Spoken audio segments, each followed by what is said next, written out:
Hello. Hello, bestie, and welcome back to Arrowverse Explained. Today, we are going to hop in my time ship, and I'm going to take you on the journey of Legends of Tomorrow, Season 1. If this is your first time seeing me in my miraculous Murderboard, well, hello. My goal is to make summaries of the entire Arrowverse, and it's finally time to talk about the glorified crossover event, Legends of Tomorrow. The Arrowverse is a collection of CW shows about the DC Comics characters. So far in our journey, we have covered seasons 1 through 4 of Arrow and seasons 1 through 2 of Flash. Those shows feature the Green Arrow and the Flash, respectively. And now what we're doing is we're taking all of the best side characters from both of those shows and we're plopping them in to their own show, which is Legends of Tomorrow. This is a time travel show. It's kind of a parody of time travel shows while at the same time being a time travel show, so it doesn't take itself too seriously, but it also takes itself seriously. The show is similar to and often makes references to Star Trek, Star Wars, Doctor Who, things like that. Of course, I haven't seen any of the things I've just listed because I'm not a fucking nerd. Legends of Tomorrow begins after the crossover event between Arrow Season 4 and Flash Season 2. If you'll recall, this crossover featured the characters Kendra, Carter, and Vandal Savage. But before I get into any of the plot things, I do need to talk about my Murderboard because it's freaking beautiful. Okay, guys, look at this. But if you don't want to look at it, there's timestamps in the description. You can skip the intro, you can skip to whichever episode that you want. I've stamped all the times down there for you. Thank you, you're welcome. So without further ado, it's time for the murder board! This board is different from my other ones. I've changed up the color codes, I've changed up the way I kind of laid it out. So if you're thinking about skipping it because you've already seen it, think the fuck again, my guy. Also, don't look at it too closely because you may see a spoiler. This is the final state of the board. I have taken off a lot of the more spoilery things that were on there. However, you shouldn't be looking at it too closely if you don't want to be spoiled. The string connects characters to each other, and the color of the string shows what type of relationship the characters have. Pink is for romance, red is for enemies, green is for allies, and yellow is for family. Orange string only connects Captain Hunter to the members of his crew, and there's a special fuzzy string that wraps around anyone who is connected to Firestorm in a merge type of way. You'll get it. And brown connects people to themselves because this is a time travel show, so anything can happen. The borders behind the characters reflect my opinions on them. These are just my opinions and they do not reflect the fandom as a whole. Just me. And just because I don't like a certain character doesn't mean anything really. It's just for fun. This is all for fun, okay? So here are the color codes. I think the blue characters are cool. The red characters are not so cool. The green characters don't bother me either way. The orange characters are my favorites, and the pink characters are girl bosses. A girl boss, by my definition, is a character who drives the plot forward and never lets the plot drive them. They also have a specific aura to them that words cannot particularly describe. Lastly, there are tags on the pictures. A green triangle and an orange lightning bolt means that this character knows the secret identity of the Green Arrow and the Flash, respectively. A purple star means they are a magic user. A purple M means that they're a metahuman. A blue L means that they are a part of Rip Hunter's crew, aka the Legends of Tomorrow. And a red RIP means that they are most likely dead. The board itself is split into 3 main sections. The largest section right here covers the main story. Now, because this is a time travel show, it's a little hard to pin down what's the present, what is the past, what is the future. That's all kind of blended together on this part of the board. This skinny sliver over here, it's the timeline. The timeline also contains the Time Masters and all of those shenanigans. The timeline details every single thing that the Legends have changed in the timeline and all of the major events that happen at the major times that they travel back or forward to. And down here at the bottom is the Slay Station. This is for the characters who slay or have been slain. Any character who wins one of my prestigious awards for being my favorite character of the season or the biggest girl boss of the season gets to stay down here in the corner forever. They cannot be removed from the board, and if they are not part of the main plot, then they live in the Slay Station. Now it's time for a quick recap of who all of our main characters are before we get into the meat and potatoes of Legends of Tomorrow Season 1. This show features characters that have been previously shown as side characters in other Arrowverse shows, so I'm about to give you a brief rundown of who is who before we start with the recap. First, you know her from Arrow. It's undead hottie Sarah Lance. She is the sister to Laurel Lance, Lawyer Supreme, and the daughter to Quentin Lance, Police Captain Not Pictured. In Season 2, we discovered that Sarah Lance was marooned on the island of Leanne Hewitt's Mandarin for purgatory with Oliver, and after the Season 2 shenanigans, she was rescued by Nyssa from the League of Assassins. She and Nyssa fell in love, and Sarah is notoriously bisexual, and she is also notoriously dead. In Season 3 of Arrow, Sarah was murdered, and she stayed dead until Season 4 when Laurel Lance, Lawyer Supreme, decided she was gonna play God, and she threw Sarah Lance into the Lazarus pit, which resurrected her. But it came with some fun side effects, like an incurable bloodlust. Next, also from Arrow, it's billionaire tech CEO Ray Palmer, who is also dead, or at least everyone thinks he is. At the end of Season 3, Ray Palmer exploded in the top floor of Palmer Tech, but thank God he was wearing his Atom suit. He was able to shrink down to a tiny, tiny size and fly away to safety. The world thinks Ray Palmer is dead, but Team Arrow, they know he's actually alive, so that's kind of sick. Ray Palmer created the Atom suit to avenge his fiancée, Anna, who was murdered during the Season 2 siege of Starling City. Thank you, Slade. Now, you know them from The Flash. It's everyone's favorite bad guy duo, Leonard Snart and Mick Rory, aka Captain Cold and Heatwave. They're so cool, and I mean that genuinely. I'm not doing like a bit or anything. Leonard Snart, Captain Cold, has a cold gun, freeze ray, and Mick Rory, Heatwave, has a heat gun, flamethrower. Oh my god, I didn't turn the lights on. Mick Rory and Leonard Snart are jewel thieves. They're bad guys. They love being bad and they're proud of it. All they want is money, money, money. How will they get it? Doesn't matter. Also from The Flash, it's another dynamic duo, Professor Martin Stein and Jefferson Jackson. Professor Stein, he's like giga genius, old man, very smart, very arrogant. He thinks he knows everything, and about 99% of the time he does. Credit where credit's due. Dude is smart. And also Martin Stein, he loves an adventure. So much so that in Season 1 of The Flash, he got his ass quantum fused with another man, Ronnie Raymond, and the two of them turned into the Nuclear Man, aka Firestorm. Ronnie died, and in order to keep Stein alive, they needed to find a replacement. That replacement came in the form of Jefferson Jackson, an auto mechanic, and he goes by Jax, but Stein always calls him Jefferson. Anyway, Jax here, he was a football player before he tore his ACL during the particle accelerator explosion, lost all his scholarships, and then was forced to become an auto mechanic because he couldn't afford college. Jax did not want to team up with Stein and become Firestorm. Bro just wants to be a normal guy, but he was eventually guilted into it by Caitlin Snow, who called him a pussy a couple of times. Jax merged with Stein, and now they are Firestorm. And the last we saw them, they flew off to Pittsburgh to ride the steel curtain at Kennywood, but it was broke down when they got there. Lastly, and certainly the most important people this season, it's Kendra and Carter. We met them briefly in The Flash, and they took up the majority of the plot of the crossover for Flash Season 2 and Arrow Season 4. They are reincarnations of the Priestess Chayara and Prince Khufu from ancient Egypt, the Middle Kingdom.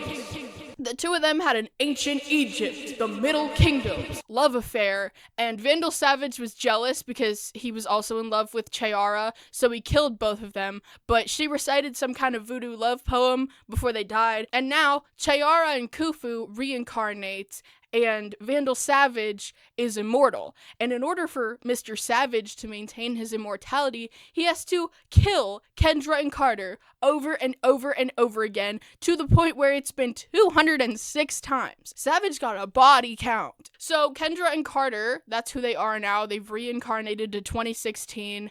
They don't remember everything that happened to them in all of their past lives. When they do get their memories back, it's always in the form of dramatic ancient Egypt, the Middle Kingdoms flashbacks. In the aforementioned crossover, Kendra and Carter teamed up with Green Arrow and the Flash, and they killed Vandal Savage. And now they go by Hawkman and Hawkgirl, because of course Hawkwoman was taken. They can also sprout wings and fly. So now that you know, everyone, it's time to get into the real meat and potatoes of the plot of Legends of Tomorrow, Season 1. There's gotta be a gas leak or something in the room right now, because I just recorded episode 1, pilot part 1, and the footage got put into slow motion mode for some reason. Like, now I'm paranoid that this is in slow motion and I have to do the whole thing again. I was talking for 20 whole minutes. Episode 1, pilot part 1. This is not my day. The year is 2166.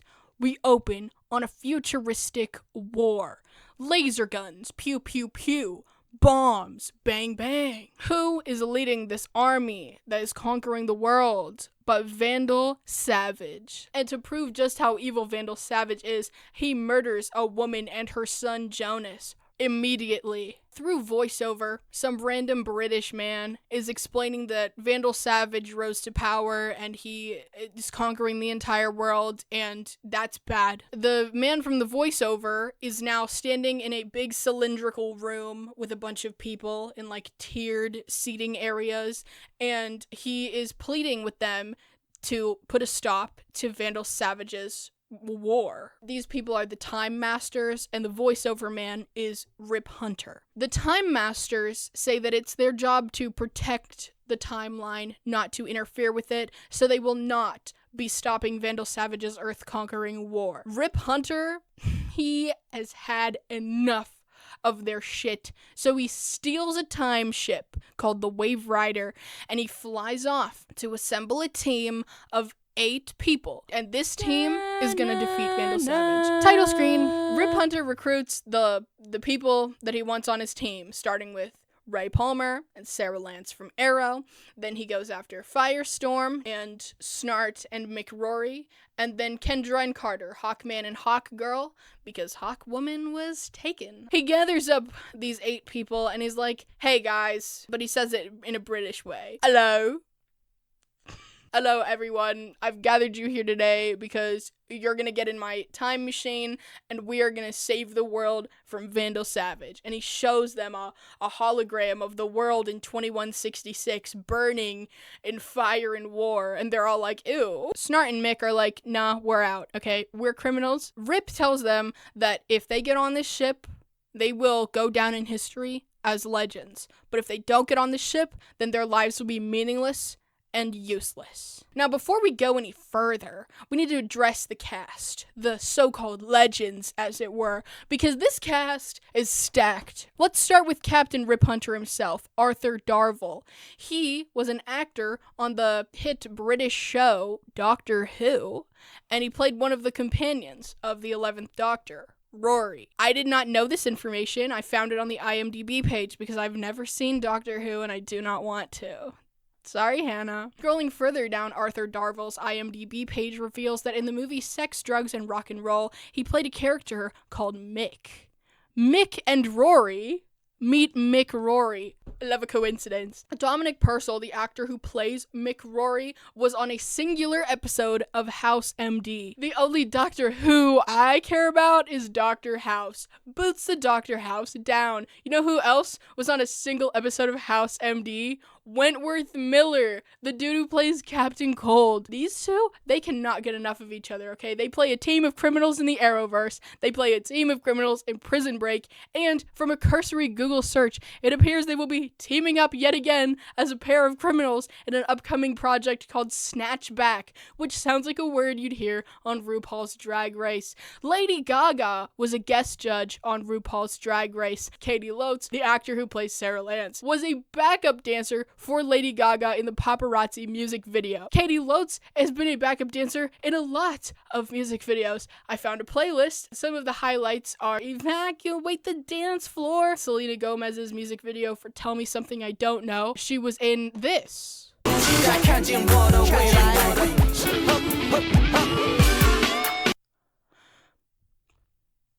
Right, yeah, I don't know what. I don't know, but she was there popping and locking and doing flips and shit. You know who else can dance? Hawkman.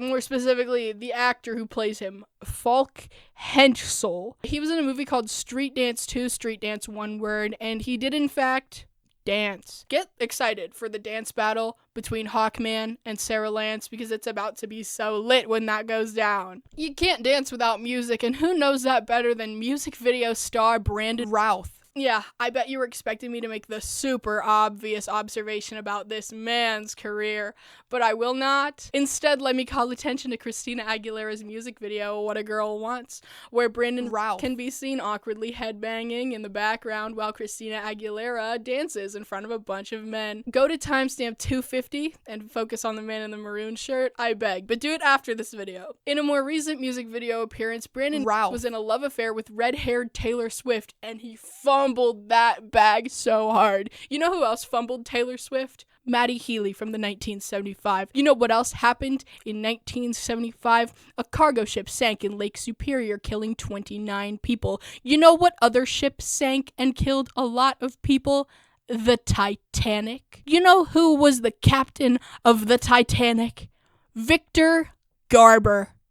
In the James Cameron film, I'm pretty sure he wasn't the real captain of the Titanic. That would be kind of weird considering that guy died. Victor Garber's IMDb profile is longer than the Bible, which is fitting because his first credited role is Jesus.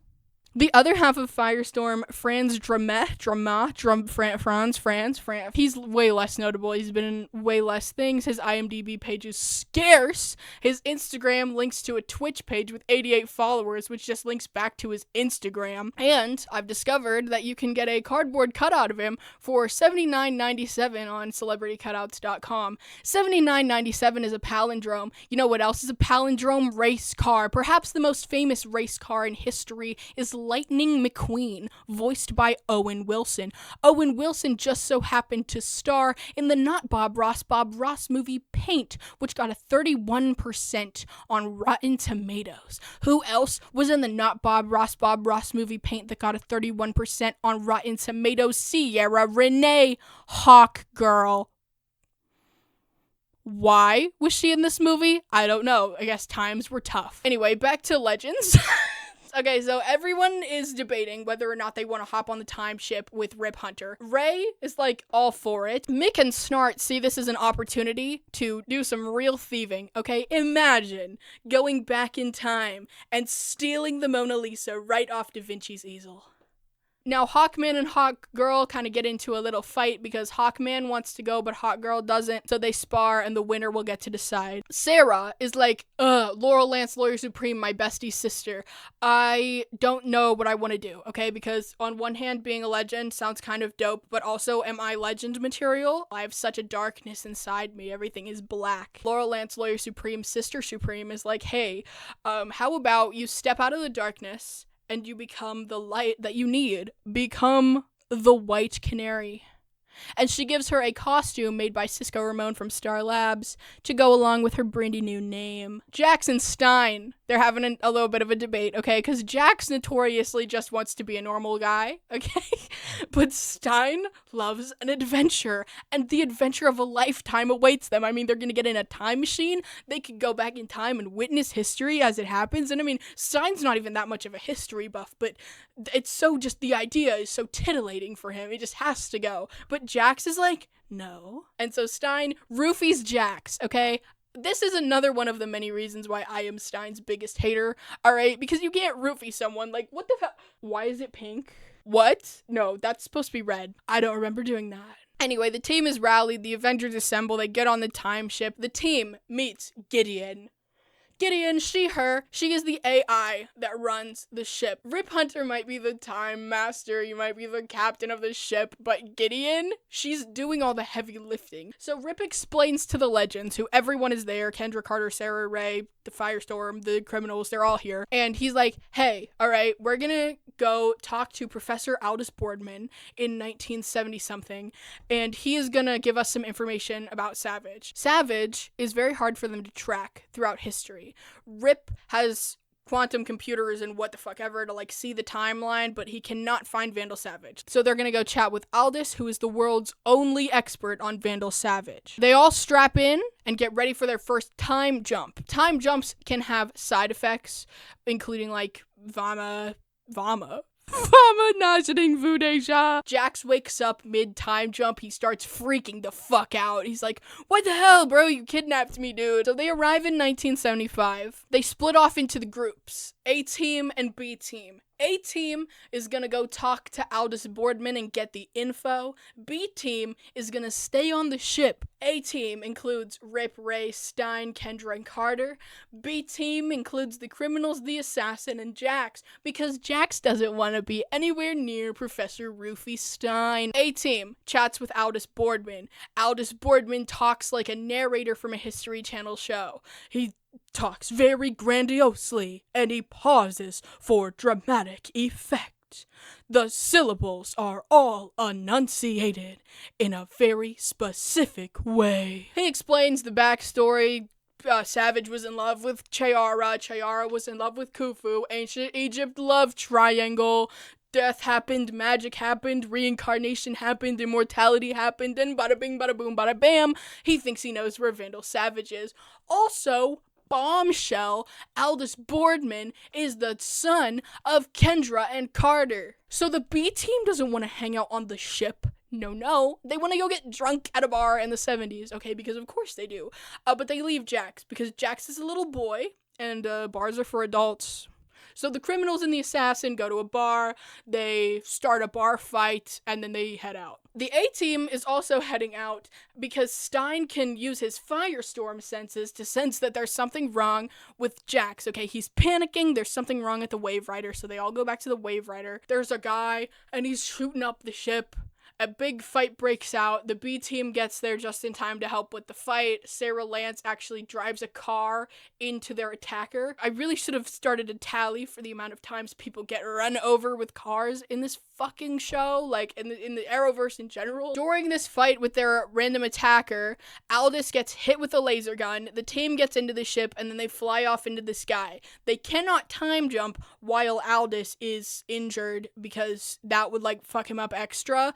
So they're just kind of flying around in the sky. The Wave Rider can camouflage, so they can just like hang out in the clouds and be invisible for a little bit. Rip gets punched in the face by Kendra and Sarah because Rip's a liar. So he tells a little bit of the truth, the first snippet of the truth. He's not going after Vandal Savage because he wants to save humanity. He's going after Vandal Savage because Savage killed his wife and son, Jonas. They will be dead in the future, which is why they're not getting an RIP at the moment, because they are dead, but not yet, okay? Because time is always in flux, and the future has not set in yet. The past is set in, but the future is not. And this is where things get a little confusing to me, but we're gonna get into that later when we actually start fucking up the timeline. Rip also reveals that he is not a time master anymore. He's an ex-time master? Yeah, he stole the Wave Rider, and the guy that attacked them is called Kronos, and he's after them because Rip stole the Wave Rider and disobeyed the Time Masters. He also reveals to the team that he picked them for this mission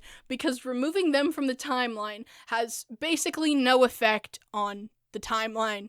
Essentially, their lives are meaningless. That's very upsetting to Ray, who just wanted to go on this little excursion to make a difference. And Rip is like, guys, after we fix Aldous' issues, I will fly us back to 2016 and I'll drop you all off if you don't want to do this anymore. This is a voluntary mission, alright? Jax and Stein make up. Jax is kind of over the whole Rufy thing. He, of course, doesn't want Stein to do it again. And Jax says that he really actually enjoys being on the team because it's like football and he just loves being on the team, and I love Jax. Sarah convinces Ray that if they stay on this time ship, they have a chance to prove Captain Douche Canoe wrong about them not ever becoming legends, okay? They have a chance to change history, and Ray's like, you know what? You're actually so right.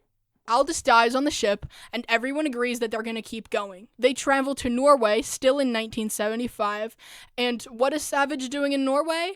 Well, he's got a big-ass nuke, and he's trying to sell it. End screen. The stats for this episode: the character with the most dramatic pauses was Rip, he had 52. The character with the most quips was also Rip, he had 8. The character I laughed at the most was Snart, I laughed at him 4 times. And the characters with the most kills is a tie between Savage and Kronos, they both killed 3 people. If you are interested in seeing the full stats for every character in every episode of the show, click the link in the description to the Google document for the full charts. Episode 2, Pilot, Part 2.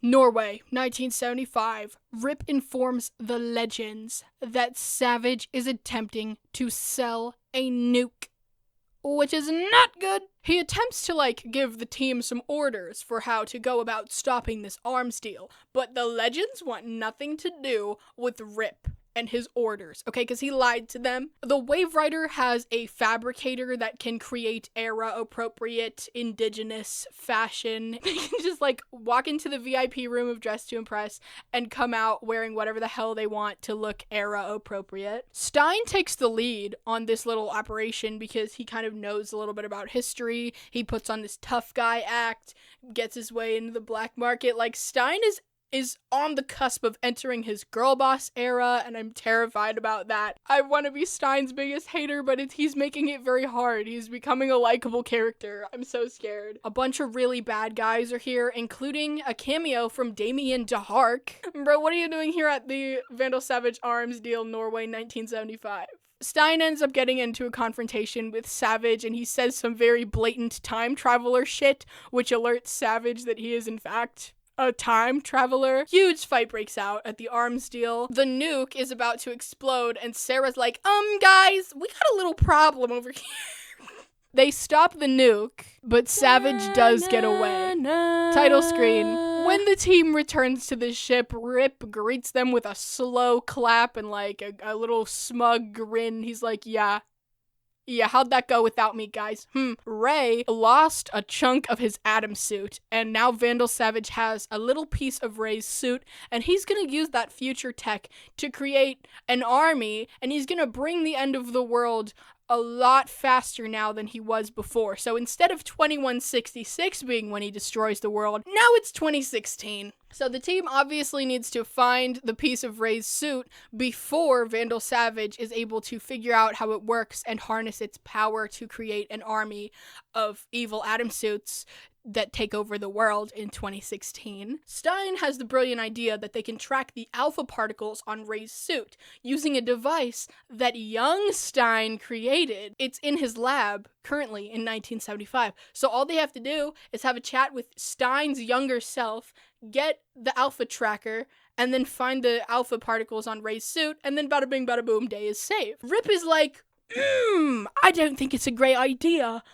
that you should be interacting with your past self, okay? It's kind of, paradoxy, right? It's giving paradox. But Stein is like, nah, I think you're overreacting. I'm gonna go have a chat with me. Snart, Mick, and Ray are attempting to locate the Amon dagger, which is the knife that Savage used to kill Kendra and Carter back in ancient Egypt, the Middle Kingdom.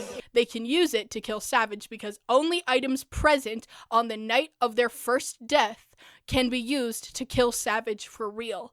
And only Kendra and Carter can kill Savage. It doesn't count if anyone else does it. They say those facts so many times, over and over, constantly. Every episode, we are reminded that the only ones who can kill Savage are Kendra and Carter. And the only thing that you can kill him with are items from ancient Egypt, the Middle Kingdom. They say it every episode. I understand why they repeat it, just in case the audience members are tuning in for a random episode and they haven't been caught up and they don't know, but also, I get it, okay? I get it. Shut the fuck up, Rip. Stein is ready to create a paradox, and he heads out with Rip and Sarah to chat with young Stein. Marty, if you will. Handsome Stein. Handsome Stein starts chatting with Sarah, Jax, and Old Stein. Old Stein introduces himself to Marty Stein as Professor Elon Musk. This was 2016, so that was kind of when Elon was cool, but didn't age very well, did it? And he's like, yo, let's head back to my lab and smoke some weed and talk about science.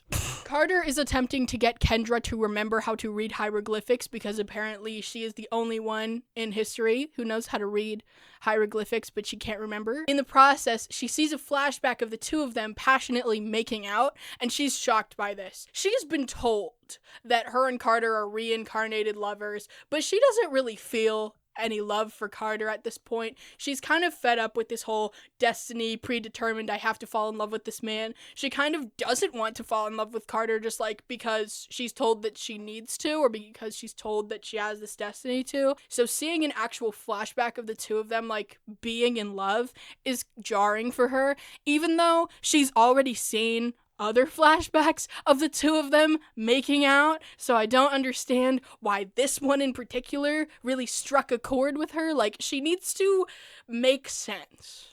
Sarah's kind of flirting with Marty Stein back in his lab, and when Marty Stein leaves to go eat some cookie dough, old Stein is like, Sarah, you need to stop flirting with me. Marty Stein cannot be tempted by a sexy assassin from the future because in just 24 hours, he's gonna have a meet cute with Clarissa, his wife in the current present. And if he doesn't meet Clarissa, then his whole life will fall apart because Clarissa is like the best thing that's ever happened to Stein. And if he doesn't meet her, his whole life will crumble and shatter as we know it. Now, Snart, Mick, and Ray discover that there is a collector of items from ancient Egypt, the Middle Kingdoms, in this era. So they're gonna go to this guy's house, and they're gonna steal the Amon dagger so that they can give it to Kendra so that she can kill Savage. Or Carter. Carter can do that too. I keep forgetting that he's here. They break into this guy's house, big fancy house, and Snart wants to steal some other things too because he's got other shit in his collection. But Ray is like, no, Leonard, we can't steal things. We're the good guys. And Snart's like, yeah, no, I know you are, but like, what am I? Snart and Ray get into a little bit of a kerfuffle around the ancient Egypt dagger. They trigger some kind of trap, and a gigantic Looney Tunes cage falls out of the sky and traps the two of them. Mick is outside of the cage. Marty catches on that Professor Elon Musk here is kind of a liar. Kind of full of shit. They knock Marty out, they steal the alpha particle tracker, and they leave him. Kendra's still having a hard time grappling destiny, and so she gets into her mind space again, tries to unlock hieroglyphics. She remembers a poem that she recited to Carter in their first life. I will wait across eternity for my love to come back to me. And she's also shook by this. She's like, oh my god, I said that. Sarah and the boys break into Savage's lab and they steal the piece of Ray's suit back. So history is back on track. There will be no Armageddon in 2016. Turns out the private collector whose museum Snart and Mick and Ray just broke into, it's Savage. And he's like, hey, call your team. Call him right now because I know you got my besties, Kendra and Carter. I know you got him. I want to kill him. Marty wakes up from his little nap and he follows Professor Elon Musk back to the Wave Rider and he steps on there. And Stein is like, Clarissa, because he sees his wedding ring start to like flash and shake. And he's like, oh my god, oh my god, oh my god, oh my god. They tell Marty that he needs to GTFO the time ship and go to the fucking function so that he can meet Clarissa. Stein is like talking to Jax off to the side and he's really upset. He's upset because his past self is so arrogant and he's seeing that arrogance reflected in his current self and he's like, this makes me feel like I've learned nothing. I'm still that annoying bitch-ass kid. How do you put up with me all the time? And Jax is like, no, Professor Stein, you're a cool dude. And yeah. And then a distress signal comes in from Snart, Mick, and Ray, and the Avengers assemble to go fight Vandal Savage at his little private house. So Firestorm rolls up to Vandal Savage, and Savage is like, oh my god, it's the Burning Man. And then Firestorm claps back. I don't just burn, pal. I blast things too. Not cool. Actually, the most uncool thing I've ever heard. I love Jax, okay, but I hate Firestorm. I think his catchphrases are dumb as fuck. I used to play Injustice 2 a lot, and I would always hate getting put against Firestorm and having to hear his fuck-ass catchphrases. It takes two to Firestorm. Shut up. That's not cool. That's actually the least cool thing you could say. It lives in my head rent-free because of how uncool it is, and every time these fuckers make a Firestorm quip, I'm always like, takes two to Firestorm. The fight breaks out. Snart, Mick, everyone, all the legends are here. We're all fighting Vandal Savage except Rip. Rip likes to stay on his ship. Rip is too precious to go out into the field. They use the dagger to try and kill Savage. Savage swipes the dagger and he kills Carter with it. Nar, Prince Khufu! Savage then attempts to kill Kendra. She gets stabbed really bad, but she gets away. They all get out of there, they get back to the ship. Rip tells Stein that he found a way to make young him and Clarissa have their meet cute. So now the future is still fine, okay? The present, I should say, is fine. Rip constantly says shit like, time wants to happen. So if Stein and Clarissa were supposed to get together, even if one tiny little thing happens that throws that off course, they will readjust and they will come together because time wants to happen. Kendra, she's stable, but she's not doing great. Everyone on the team finally respects Rip for some reason. They're like, yeah, maybe we should listen to you. They all agree that they're gonna keep fighting for Carter. End screen. The stats for this episode. The character with the most dramatic pauses was Stein. He had 28. The character with the most quips was a tie between Leonard, Snart, and Jax. They both had 8. The character I laughed at the most was Stein. I laughed at him 5 times. And the character with the most kills was Savage. He killed 2 people. Episode 3. Blood ties. From now on, every single episode starts with the classic recap from Rip Hunter, where it's like, previously on Legends of Tomorrow, in the year 2166, immortal tyrant Vandal Savage murdered my wife and child. This episode starts with a flashback to ancient Egypt, the Middle Kingdom. Someone is here to kill Vandal Savage. Who?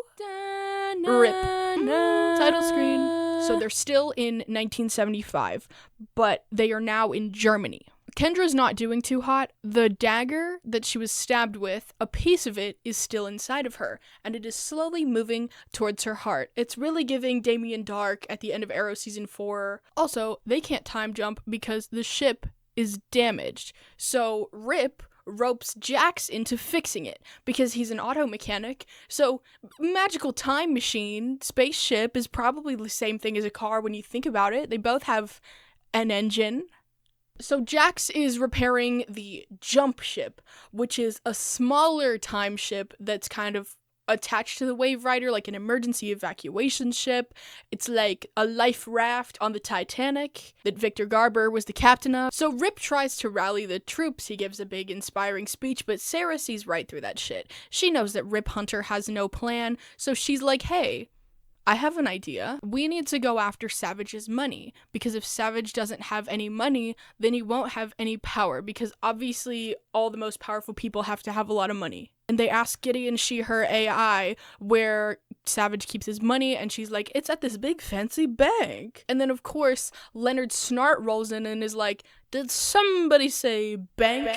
Snart obviously wants to come with them, but Rip is like, no, this is just gonna be me and Sarah. Ray and Stein are trying to find out how to save Kendra. There's a medbay on the Wave Rider, and Gideon obviously has all this future tech, and she's able to, fix most injuries and illnesses. She can't get the dagger out because the pieces are so microscopic. Ray has the bright idea to use his atom suit. He's gonna shrink down into Kendra's bloodstream with his atom suit, pew pew pew the parts of the dagger, Kendra is saved. Stein thinks this is a dumb idea. Stein eventually relents and he injects Tiny Ray into Kendra's bloodstream. He flies around in there, starts shooting the parts, the little microscopic bits of dagger, but he misfires and one of the little bits comes back and hits him and damages his suit.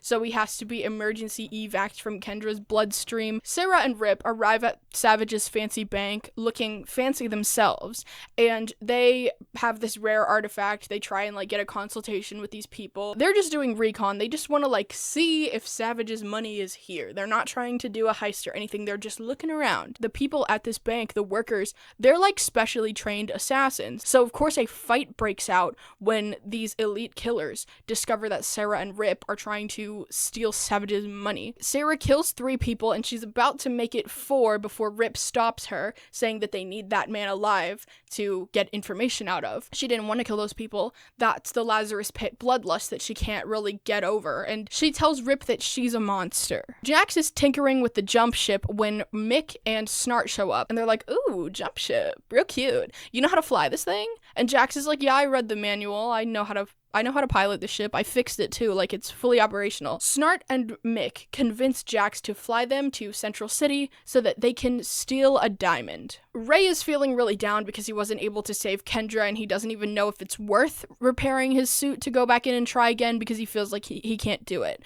And Stein tries to give him a pep talk, but Ray is like, why would I take words of encouragement from a man who won't even give me the time of the day? Rip and Sarah are interrogating the worker that they stole from the bank that they kidnapped. He's on the Wave Rider tied up, and this dude looks at Rip and he's like, hello, Garib. So Rip has to explain to Sarah that he already attempted to kill Vandal Savage once in ancient Egypt, the Middle Kingdom.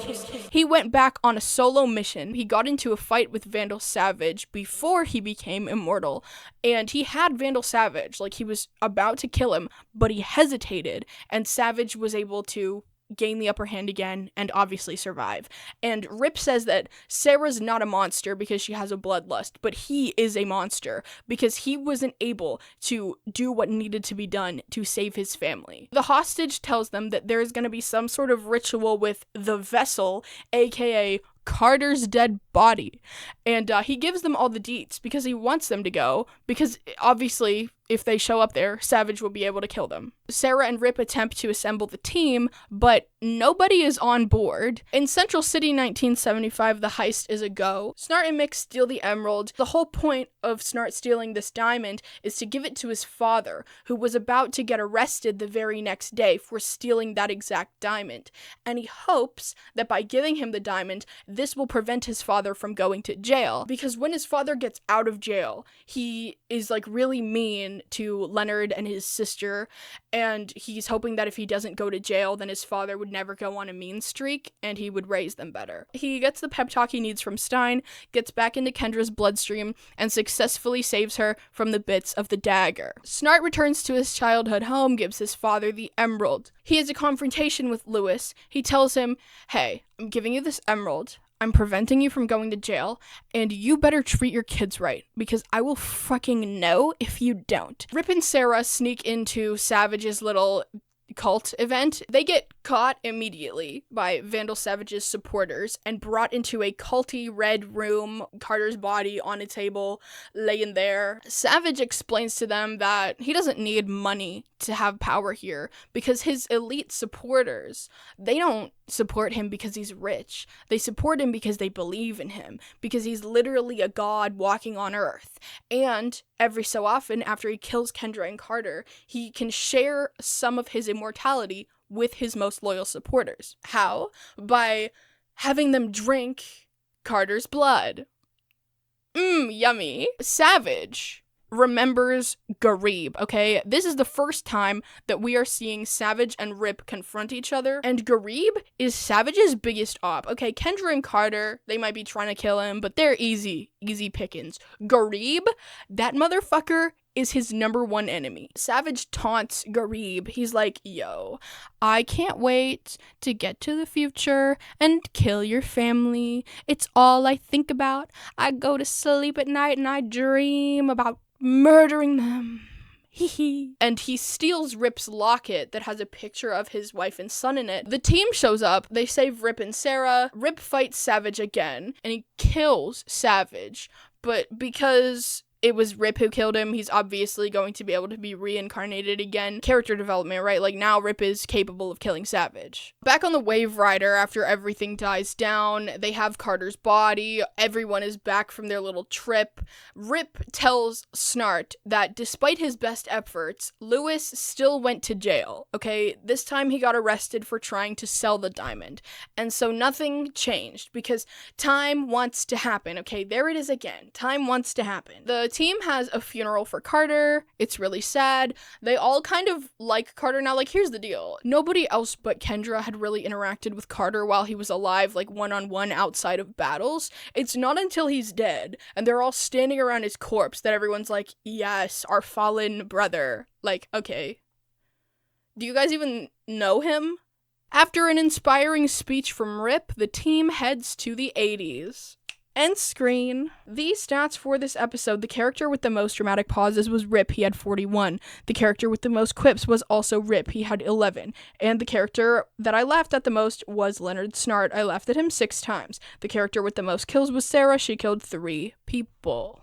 Episode 4, White Knights. Washington, D.C., 1986. The team is here to steal a telefax from the Pentagon about Vandal Savage. Title screen. Their plan to steal the telefax from the Pentagon is kinda cray-cray. Snart and Ray are posed as janitors. A woman who works at the Pentagon walks past them, trips on the wet floor. Snart catches her like it's a rom-com, and he swipes her ID badge. He hands this ID badge to Sarah and Kendra as they pass by at just the right time. They are dressed as officers of some kind. Mick causes a distraction by arm wrestling with another man from the Pentagon. Kendra and Sarah steal the unredacted telefax from the Pentagon, and they make their exit because Firestorm has diverted the power. Firestorm was supposed to divert the power in a more eloquent way, but Jax refused to listen to Professor Stein. He messed up the alarm system, so now the alarms are going off and everyone is like freaking out at the Pentagon. Kendra goes full hawk, like unrestricted, unrestrained hawk goddess is out here slashing at people's throats, and Sarah is like,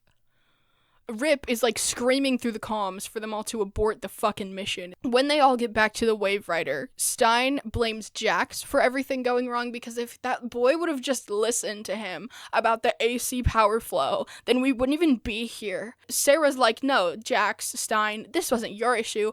Big Bird lost control. We would have been totally fine if Big Bird hadn't hawked out. Rip is like, I erased all the security footage, and you can thank the lucky stars that the Pentagon likes to keep things like this under wraps, so there should be no plot holes involving the Pentagon coming after us. Savage is currently at the Soviet Union during the height of the Cold War. The team flies to the Soviet Union, but they are being tracked by Kronos. Rip manages to evade Kronos by crash landing the Wave Rider. The Wave Rider is fine, okay? This ship is built like a tank. The Wave Rider will hit into things. It'll crash. It'll survive thousands of battles and be fully operational. Their new plan is they're gonna go chat with a scientist called Valentina Vostok, who is working with Savage. Now, they're not sure if she knows that the project she's working on is funded by Savage. They don't know how involved she is with that. They don't know how much she actually knows. But they do know that if they can gain access to her lab, they'll be able to find out what Savage is cooking in the Soviet Union during the Cold War. Ray and Snart team up to go have a chat with Valentina Vostok before the ballet because she loves the ballet. But they're like, pause? How the fuck are we supposed to talk to a woman who only speaks Russian when nobody on this ship speaks Russian? And Rip is like, that's not a problem because I have ingestible translators. Yes, ingest this one little pill and you will be able to speak any language spoken to you. So when they approach her, Ray tries first, but Valentina Vostok doesn't give a fuck about Ray. She's like, don't talk to me. So Snart cuts in and he's like, is this man bothering you? Valentina Vostok and Leonard Snart end up hitting it off and they have a wonderful little date. Meanwhile, on the ship, Rip suggests that Sarah should help train Kendra to get her hawk side under control. They spar, and at the end of the fight, Sarah, almost strangles Kendra to death before she snaps out of it, and she's like, no, I can't do this anymore. I'm so sorry. I am the problem. Mick and Rip go after Kronos together. They end up running into a man called Time Master Druce. Time Master Druce is like, Rip, my good buddy, please turn yourself in. If you turn yourself in, gather your whole team, turn yourselves in, I will give your team a full pardon, I'll put them back where they came from, and I won't kill you. Okay, we'll work something out. Mick is like, you realize that's a trap, right? Back to Snart and Valentina Vostok. They kiss before she goes back into her apartment. Snart was able to steal her ID badge. Rip meets back up with Druce. It was an ambush. Thank God Mick came too. So they fight off Time Master Druce and Kronos. Firestorm is also here for this fight. And during this fight, Jax, again, doesn't heed Stein's warning to slow the fuck down, and he ends up blasting an explosive device with his nuclear fire.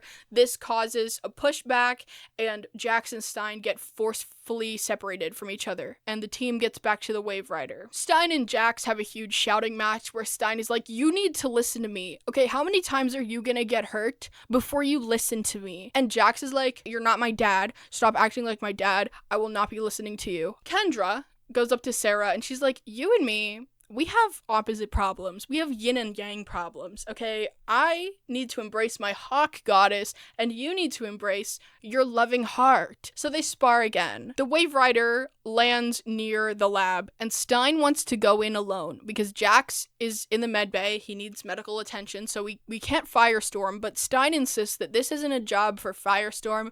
He's gonna pose as an inspector and just go into the lab and find out what weapon Savage is building in there. He discovers a room full of dead corpses and a picture of Firestorm, and he's like, oh my god, Savage is trying to create a Soviet Firestorm. This is very bad, not good. They also have this quantum radiation core, so Stein's like, I'm gonna go in there, I'm gonna grab the radiation sphere, and I'm gonna walk out of this place with it, because if they don't have the quantum radiation, cosmic radiation room, then they can't make Firestorm. Ray and Snart are also in the building, so Ray starts disabling the quantum radiation sphere, turns the power down a little bit so that Stein will be able to grab it. Snart gets ambushed by Valentina Vostok, and she is fully evil. She's fully working with Savage. She knows what's going on. She is not the damsel in distress that they thought she was. She's like, Ray, if you don't turn the power back on to the cosmic radiation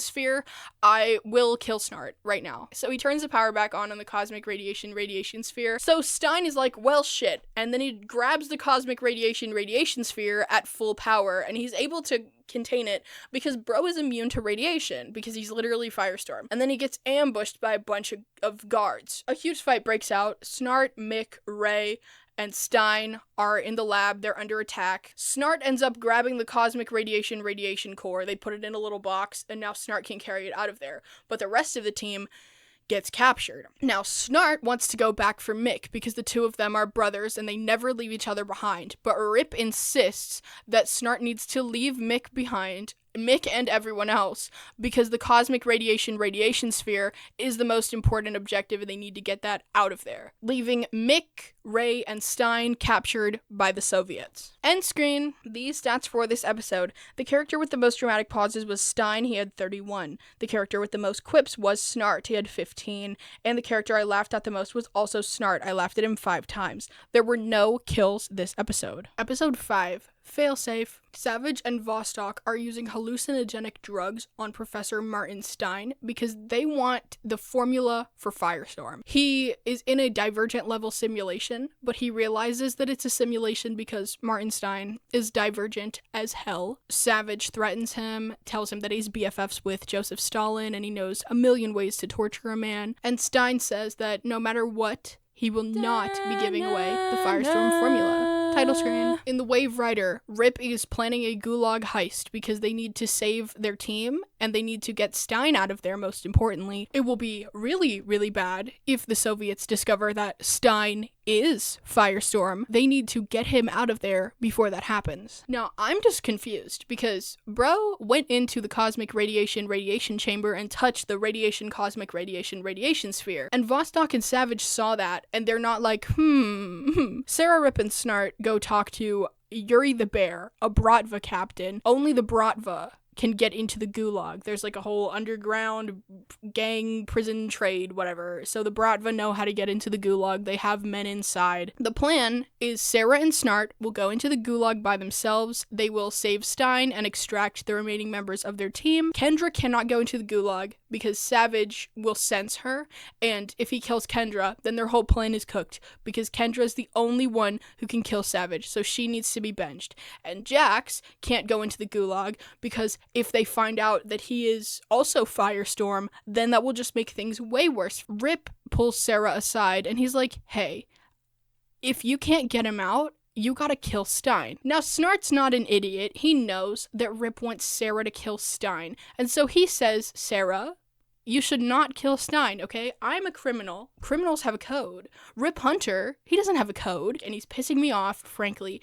And you should not kill Stein because he's part of our team. And Sarah's like, listen, I would rather kill that guy than have Firestorm fall into the hands of the Soviets. Jax has a special Firestorm connection with Stein, remember? And he recalls a story that Stein told him of a time when he and Ronnie communicated via cutting words into their skin. So Jax does that, and he carves the message, "We're coming," into his arm. This message pops up on Stein's arm, and this gives him the motivation he needs to resist the torture. Ray and Mick are chilling in the gulag together. Ray got into a prison fight because there were some, big tough guys picking on a scrawny old man, and Ray is just such a hero, he couldn't stand idly by and watch, and then he got his ass kicked, and Mick stood idly by and watched, and Ray's like, what the hell, man, you didn't defend me, and Mick's like, yeah, why would I? Savage has Mick and Ray strung up in front of Stein, and he starts torturing them in an attempt to get Stein to confess the Firestorm formula. They're gonna start with Mick first, but Ray boldly interrupts the torturer and starts making "your mom" jokes, and then of course Ray gets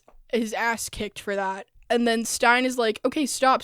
If you stop torturing them, I'll tell you the Firestorm formula. Sarah and Snart have successfully snuck into the gulag, and they are both supposed to go after Stein, but Snart breaks away because his top priority is Mick, and it will always be Mick. Kendra and Jax, sitting on the sidelines, they're like, hey, Rip, can we please go help our team? So Snart sneaks into Mick's cell, and he is wearing a prison guard uniform, and he gives another prison guard uniform to Mick. Ray, having just been tortured, is passed out. Snart's ready to go. He's ready to grab Mick and go. But Mick is like, no, we can't leave Haircut behind, okay? He stood up for me, so, I'm not leaving without him. Vostok discovers that Stein is Firestorm, and then she's like, hee, you're gonna merge with me. So the power's out, and then the cells powered off, so they all swing open, of course, and now all the prisoners are out. Sarah has a clear shot on Stein, but Snart convinces her not to kill him. He ends up merging with Valentina Vostok. Rip gets in on the action. He runs into Savage's lab and plants a bunch of explosives. He has another confrontation with Savage,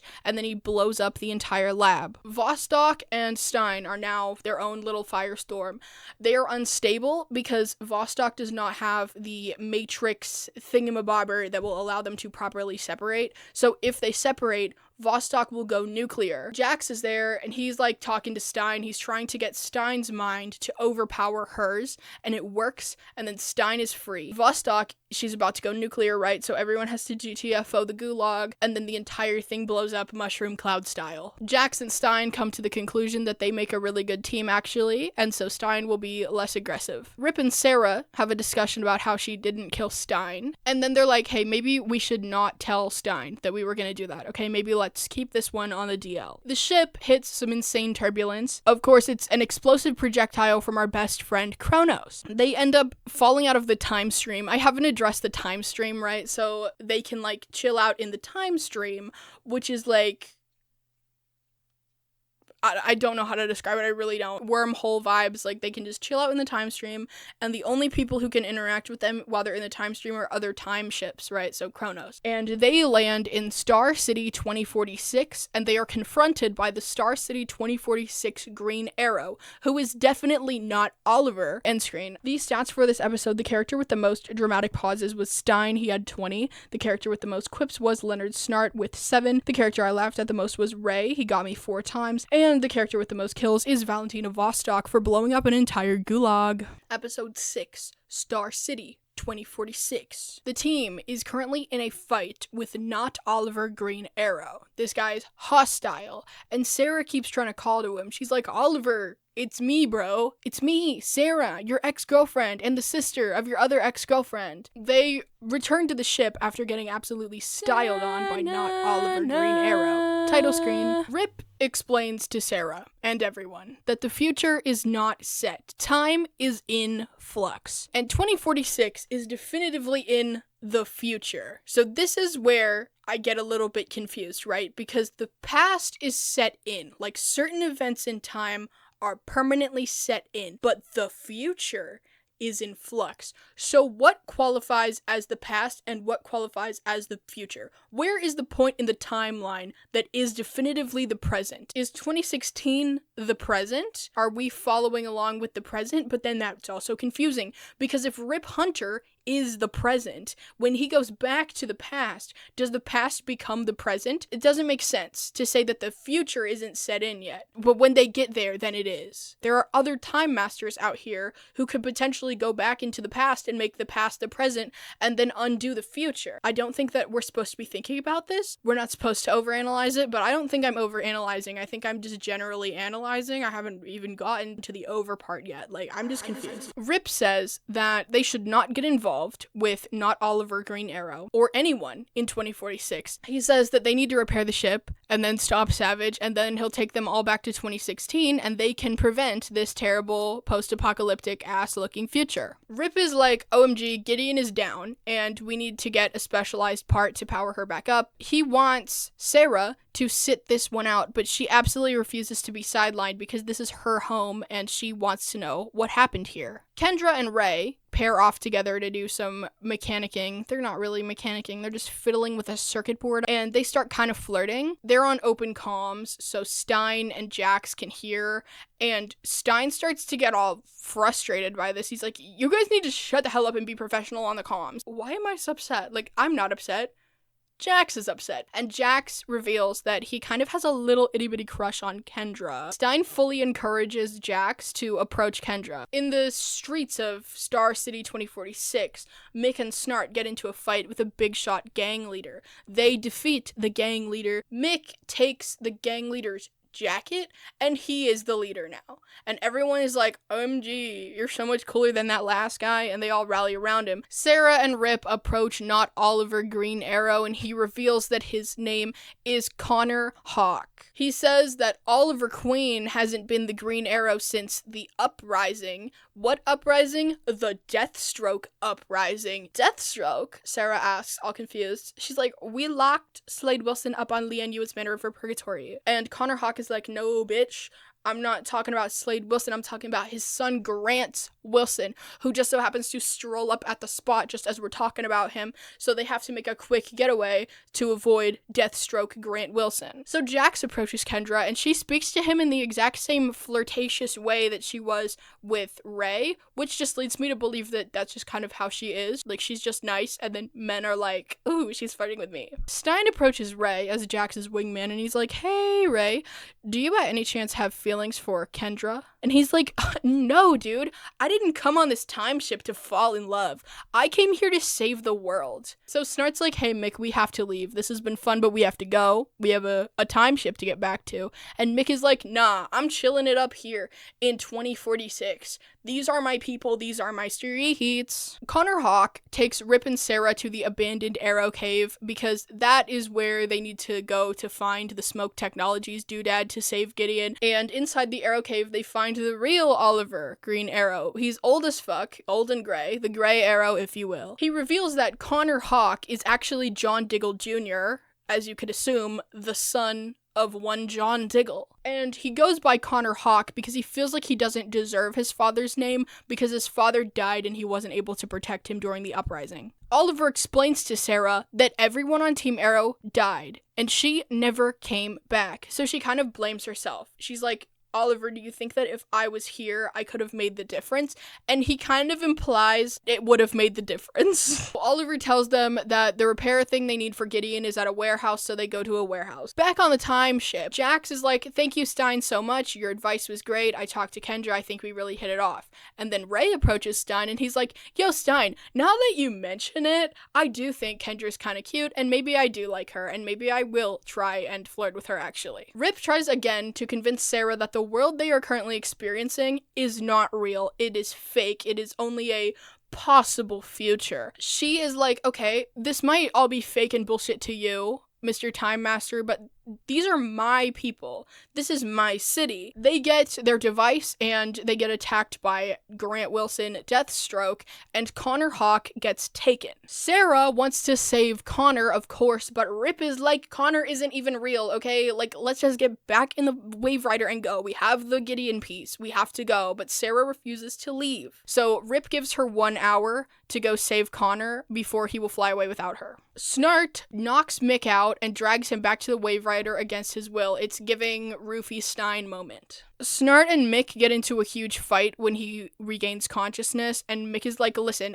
I don't want to save the world. I didn't come on this time ship to save the world. I came on this time ship to steal some shit, and I finally found a place where I feel like I belong, and you've just snatched me from it. And Snart's like, listen, I want to save the world. Sarah returns to the abandoned Arrow Cave, and she recruits One-Arm Ollie to her fight, because Oliver is also, he lost a whole arm, and that would be karma. Okay, Malcolm and Merlin would see this future, and he would chuckle. The hour is up, and Sarah is not back on the ship, but Stein convinces Rip not to fly away without her. Oliver has a bionic arm, actually, and he uses this bionic arm to fire some arrows. He saves Connor. The day is saved. Whoop-de-doo. They kill Grant Wilson. Everything is great and wonderful, and Oliver tells Connor that he is now the new Green Arrow, and he passed on the mantle officially, and like everything is cool and wonderful, and they save Star City 2046. Sarah gets back in the time ship after saying goodbye to Oliver the Gray Arrow. Jax tries to approach Kendra again, but she's already flirting with Ray. And in this conversation with Ray, she tells him that while she thinks he's a cute and charming individual, she's not currently looking for a relationship right now because of the whole Carter immortal soulmates reincarnation ordeal. And Ray is like, you know what? That's actually so valid. The team straps in to their seats, and Rip pilots them away to a new time where they will attack Savage where he least expects it. End screen. The stats for this episode: the character with the most dramatic pauses was Stein. He had 29. The character with the most quips was a tie between Mick and Snart. They both had 5. The character I laughed at the most was Jax. He got me 3 times. And the character with the most kills was Connor. He killed 2 people. Episode 7. Marooned. Gideon needs a software update. And because Rip has been excommunicated from the Time Masters, he cannot update Gideon from the Time Master servers because bro is locked out, and they're wasting time, okay? Because time is of the fucking essence, even though these bitches are in a literal time machine, and they could go to any moment in time that they want, so I don't understand how time is ever of the essence. But it always is. They're always on a time crunch, like, why? Okay, why? They get a distress signal from the Acheron, piloted by another Time Master named Eve. Rip is like, OMG, if we can go save Eve and the Acheron, then she will be so fucking happy about us rescuing her that she will let us update Gideon from her servers. Everyone else is like, yo, Rip, it's giving trap. It's giving M. Night Shyamalan trap. Title screen. The way they're gonna approach saving the Acheron is very simple. Rip, Stein, Jax, and Mick are gonna get in the jump ship, and they're gonna fly to the Acheron, and they're gonna board the Acheron, and they're gonna save Eve. They've left the time stream and moved into deep space because that's where the Acheron is. So the time machine can also double as what do you call it? The thing that Katy Perry was in. Fucking spaceship. Oh my god. The time machine also doubles as a Katy Perry spaceship. Rip, Jax, and Mick are gonna board the Acheron. They're gonna save Eve. And Stein is gonna stay on the jump ship, and he is in charge. So if anything goes wrong, it'll be Stein's time to shine, and Stein is so hyped to be in a spaceship. He's like, OMG, I'm literally a space ranger. Space Ranger Stein. Like, this is the coolest shit that has ever happened to me. I'm gonna be so fucking fair with you. This is the episode that changed my mind about Dr. Stein, okay? This is the episode that turned me from an absolute hater into kind of a lover, kind of a supporter, and now I understand why it's pink. It was the right call, so I'm glad I did it. We are getting some Time Master Rip flashbacks this episode. Apparently, Rip's wife, Miranda, used to be a Time Master in training. They weren't. This is like the time when Rip and Miranda were both training to be Time Masters. They go and make out in the hallway. Now, this is an issue because Time Masters have a lot of rules, but one of their number 1 rules is no falling in love, because falling in love is dangerous as a Time Master, because if your enemies discover that you have a family, you have a wife, a child, a mother, a brother, then they can go back in time and they can use that as leverage, or they can kill your family members, whatever. And a Time Master should have no ties to anyone else. Declan discovers Rip and Miranda making out in the hallway, and he calls for a disciplinary hearing. This is bad because both of them are Time Masters in training, and they could both be kicked out of Time School, and that would really suck. So in the present, Rip, Mick, and Jax are on the Acheron, and they get ambushed by Time Pirates. Yes, Time Pirates. Time Pirate Captain's name is John Valor, and I love that for him. While Rip is aboard the Acheron, he put Ray in charge as temporary captain of the Wave Rider. So they FaceTime call the Wave Rider, and John Valor is like, I need you to, like, turn yourselves over or I will kill Rip, okay? Give me your time ship or I will murder everyone here. And Rip starts giving secret commands through the FaceTime call, and Gideon starts, like, receiving them and then doing all these defensive attack maneuvers. So Ray isn't doing shit. He's just like, oh my god, like, I'm the coolest captain ever and I haven't even lifted a finger. And it's Gideon. It's Rip and Gideon. They're doing all of the work. Stan Gideon, a true icon. John Valor also makes the hilarious observation that Mick Rory looks like the type of man who would throw his grandmother out of an airlock. And that really stuck with me. So Stein has no clue what's going on, and he sees out of the jump ship that the Wave Rider is now attacking the Acheron. So Space Ranger Stein is like, I have to do something. Stein steps onto the Acheron. He finds the microchip that controls the Acheron's weapon systems, and he removes the microchip.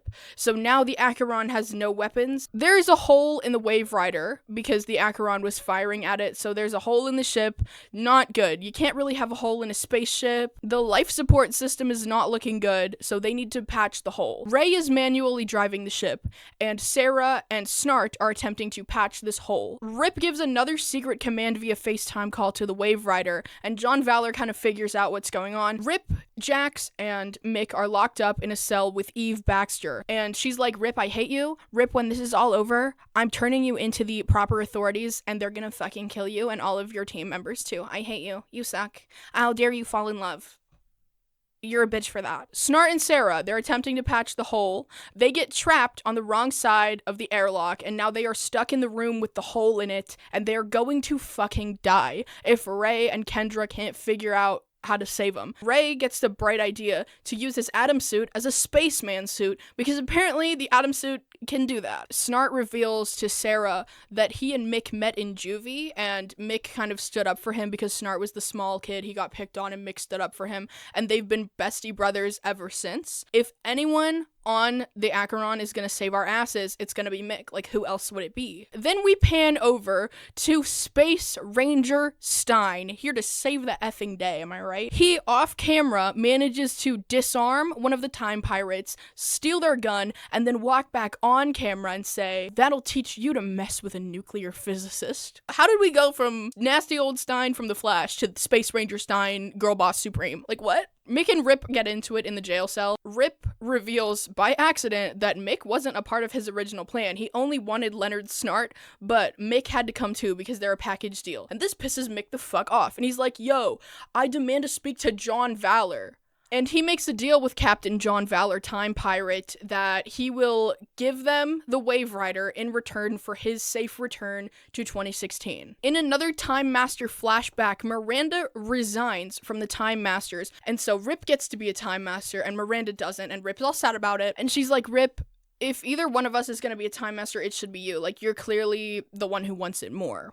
Even though she was objectively better at it, he's the one who, like, should be the Time Master. Space Ranger Stein breaks the team out of their jail cell. They also release Eve Baxter, who's gonna help them stop the Time Pirates. Ray manages to patch the hole, saving Snart and Sarah from a freezing death. Mick shows back up on the Wave Rider, and he runs into Snart and Sarah, and he's like, OMG, bestie Snart, I evaded capture. And Snart's like, yes, you did, bitch. Absolutely. Psych, he actually brought the Time Pirates onto the ship, and then a big fight breaks out, and Mick is like, you need to pick a side, Snart. You're either with me, and we're gonna go home, or you're with these fuckers. And Snart chooses the Legends over Mick. Huge betrayal. On the Acheron, Rip gets into a final boss fight with Captain John Valor. The rest of the team are in a fight with the other Time Pirates. They're in like a random hallway on this ship, and they're screaming, "Rip, now! Hit the button!" And Rip hits a button, and it opens the airlock, and about 5 people fly out of this ship. The Wilhelm scream plays. And this is the first time I heard it, but this is not the first time they used it.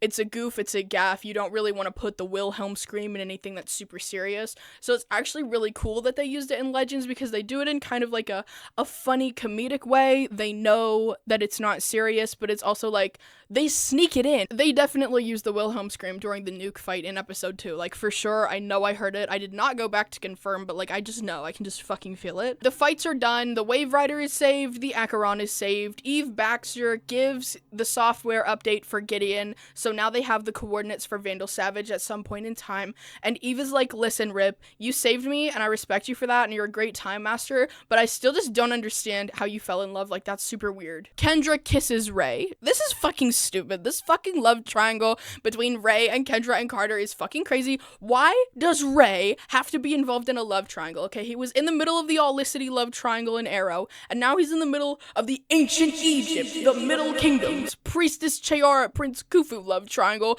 Give this man a break. So the team needs to decide what to do with Mick, because he obviously betrayed them. He tried to sell them out to the Time Pirates, and Snart is like, "Drop him off somewhere. I will deal with him." He takes Mick out back somewhere random, and he blasts him with his cold gun. End screen. The stats for this episode: the character with the most dramatic pauses was Rip, he had 36. The character with the most quips was also Rip, he had 7. The character I laughed at the most was Space Ranger Stein, he got me 7 times. And the character with the most kills was Rip, 5 people flung out of that airlock. Episode 8, Harmony Falls. Harmony Falls, 1958. A group of 4 teenagers stumble upon a fucking meteorite. How do they discover it? Well, they crash their car into it, of course. And then this one kid's all bloody and bruised, and then there's a cheerleader, and then it's a big mess, and then Savage walks out, and he's like, "Looks like you found my meteor." Title screen. Rip is talking to the team, and he thinks that Savage is a serial killer in Harmony Falls, 1958. Harmony Falls is this small little town, very close-minded town. Racist, homophobic. They hate women here. The plan is for Kendra and Ray to pose as a married couple moving into this new house. Sarah and Stein are going to pose as a nurse and a doctor, and they're gonna start working at the psych ward. Jax will be trying to assimilate with the school kids because he needs to look into the murder of these 3 boys, the Meteor Boys. What are Rip and Snart doing? Well, they're pretending to be FBI agents, and Rip Hunter is doing what I can only describe as the greatest American accent in the entire world. Like, I've never heard a more American man before in my life. Sarah, Stein, and Jax are having a cutie little lunch. They see Betty, the cheerleader who was with the 3 missing boys. She's sitting alone at this little restaurant. So Jax goes to talk to Betty, who is not immediately racist to him, okay? She's actually, like, cool and chill, and they start kind of flirting a little bit, but then a bunch of jocks come up, and they start being very racist, and Jax almost gets in a fight with them, but it's broken up, you know, nobody fights in the diner. Betty likes Jax so much that she invites him on a date the very next night. At the asylum, while Sarah is playing nurse for Dr. Stein, she runs into a nurse named Lindsay, and Lindsay is being hit on by this guy, this other doctor, and she's like, not into it, but he's not taking no for an answer. So Sarah kind of stands up for her because Sarah, she's the white knight we all need. Sarah discovers that Savage is working at this asylum under the code name of Dr. Knox, and Dr. Knox has his own secret evil wing in the back of this asylum where he's doing God only knows what. Also, Sarah is flirting with Nurse Lindsay this entire time, and I didn't connect them. Savage's wife in the 1950s, her name is Gail, she knocks on the door of Kendra and Ray. They just moved into this house, right? So they're like, hi new neighbors. Me and my husband brought you a tuna surprise. Vandal Savage gives Ray and Kendra this fucking tuna surprise, and he invites them to a little soiree he's having at Casa Savage. And Kendra's like, right. Kendra thinks that she's safe from Savage right now, because while there's no doubt in her mind that Savage knows that she is Priestess Chayara, he still might not know that she has unlocked her powers. And apparently, Savage can't kill her unless she has unlocked her powers. As long as she keeps playing dumb, she believes that Savage will have no idea that she knows who he is or anything about her ancient powers, right? Everyone goes back to the Wave Rider. Ray is in fact eating the tuna surprise. It's kind of good apparently. And the plan is Ray and Kendra are gonna go to the Savage soiree, because if they can keep Savage occupied at his party, it will give Stein and Sarah enough time to sneak into the restricted wing and find out what is going on in there. The flirty Nurse Lindsay, she catches Sarah trying to snoop around in Knox's office to find the key to the restricted wing, and she's like, you're not gonna find any booze in here, okay? Knox, he's not like that, but I know where they hide the good stuff in this office if you want to come with me. At the Savage soiree, Kendra is immediately mistaken for the help, alright, because need I remind you, this is a little racist town. And then Ray is like, hello, Mr. Knox, your home is very normal. Very normal, one of the most normal homes I think I've ever seen. Sarah and the nurse are flirting at the asylum, and Stein sees this, and he's like, Sarah, can I have a word? And then he's like, girl, you need to stop, okay? What the hell is wrong with you? You're coming into this woman's life. You're sexually liberating her, and then what? You're gonna hop on your time machine and fly away and leave her trapped in this repressive little town after you've just, shown her the ways of the gays? And Sarah's like, yes, I am, actually. An alarm goes off in Savage's private wing at the asylum, so now Savage is on high alert. But before he leaves, he and Kendra have a weird little interaction where she's like, I've been having, these weird dreams about you. And he's like, yeah? And how do they make you feel? So she's, trying to play to Savage's weakness, which is his love for her. The next morning, Ray, using his Atom suit, shrinks down, sneaks into Savage's little office room. There is an ancient Egypt knife in Savage's house, and he does steal it. Sarah and the nurse finally share their first little kiss. How cute. And Betty and Jax are on their date. They are on Lover's Lane in the middle of the night in Betty's car, and she's immediately making moves on him. She wants to kiss, she wants to get down to it, but Jax is like, hold the fucking phone, girl, I just met you, can we talk about your boyfriend who is gone missing? And she's like, yeah, I guess we can talk about my boyfriend who's gone missing. She doesn't really know what happened to her boyfriend, it all happened so fast. She doesn't even mention Savage before, the 3 racist jocks are back, and they attack them. But then a fucking bird mutant swoops in and attacks everyone. The racist jocks, Betty, Jax, they're all getting attacked by these fuck-ass birds.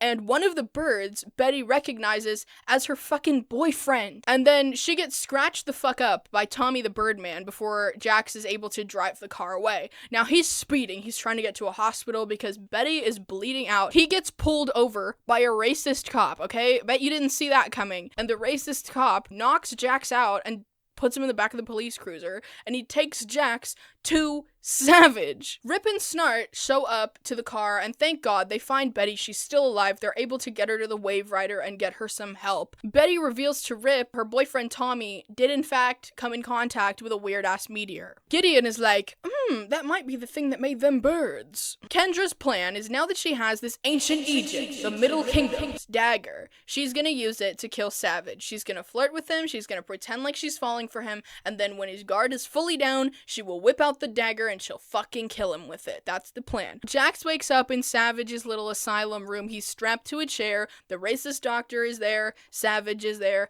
And Savage injects him with hawk serum, okay? It's like meteor juice. This shit came out of the meteor, and now he's injecting the meteor into Jax. Jax is now turned into a hawk. A scary one at that. His teeth get bigger and they turn yellow, and his face starts to turn. It's really gross. The team is in position at the asylum. They're ready to make their move on Savage. Kendra's cover gets blown immediately. Savage knows that she's faking. He knows that she's a liar, and he almost kills her. He ends up stealing the dagger back and releasing his hawks. Snart and Stein have a run-in with Hawk Jax. They recognize him as Jax, and they're like, oh my god. Rip fights the racist cop. Sarah fights a bunch of hawk people while protecting her little girlfriend, Nurse Lindsay. Everyone's back on the Wave Rider. They somehow reverse engineered a serum that they'll inject into Jax to make him not a hawk anymore. So now Jax is Jax again. His teeth go back to normal size. Stein calls Snart heroic because Snart did not immediately kill Hawk Jax when he attacked attacked them. Sarah kisses Nurse Lindsay one last time before she says that she has to leave forever. Jax gives Betty a new car because hers did get fucked by the bird people.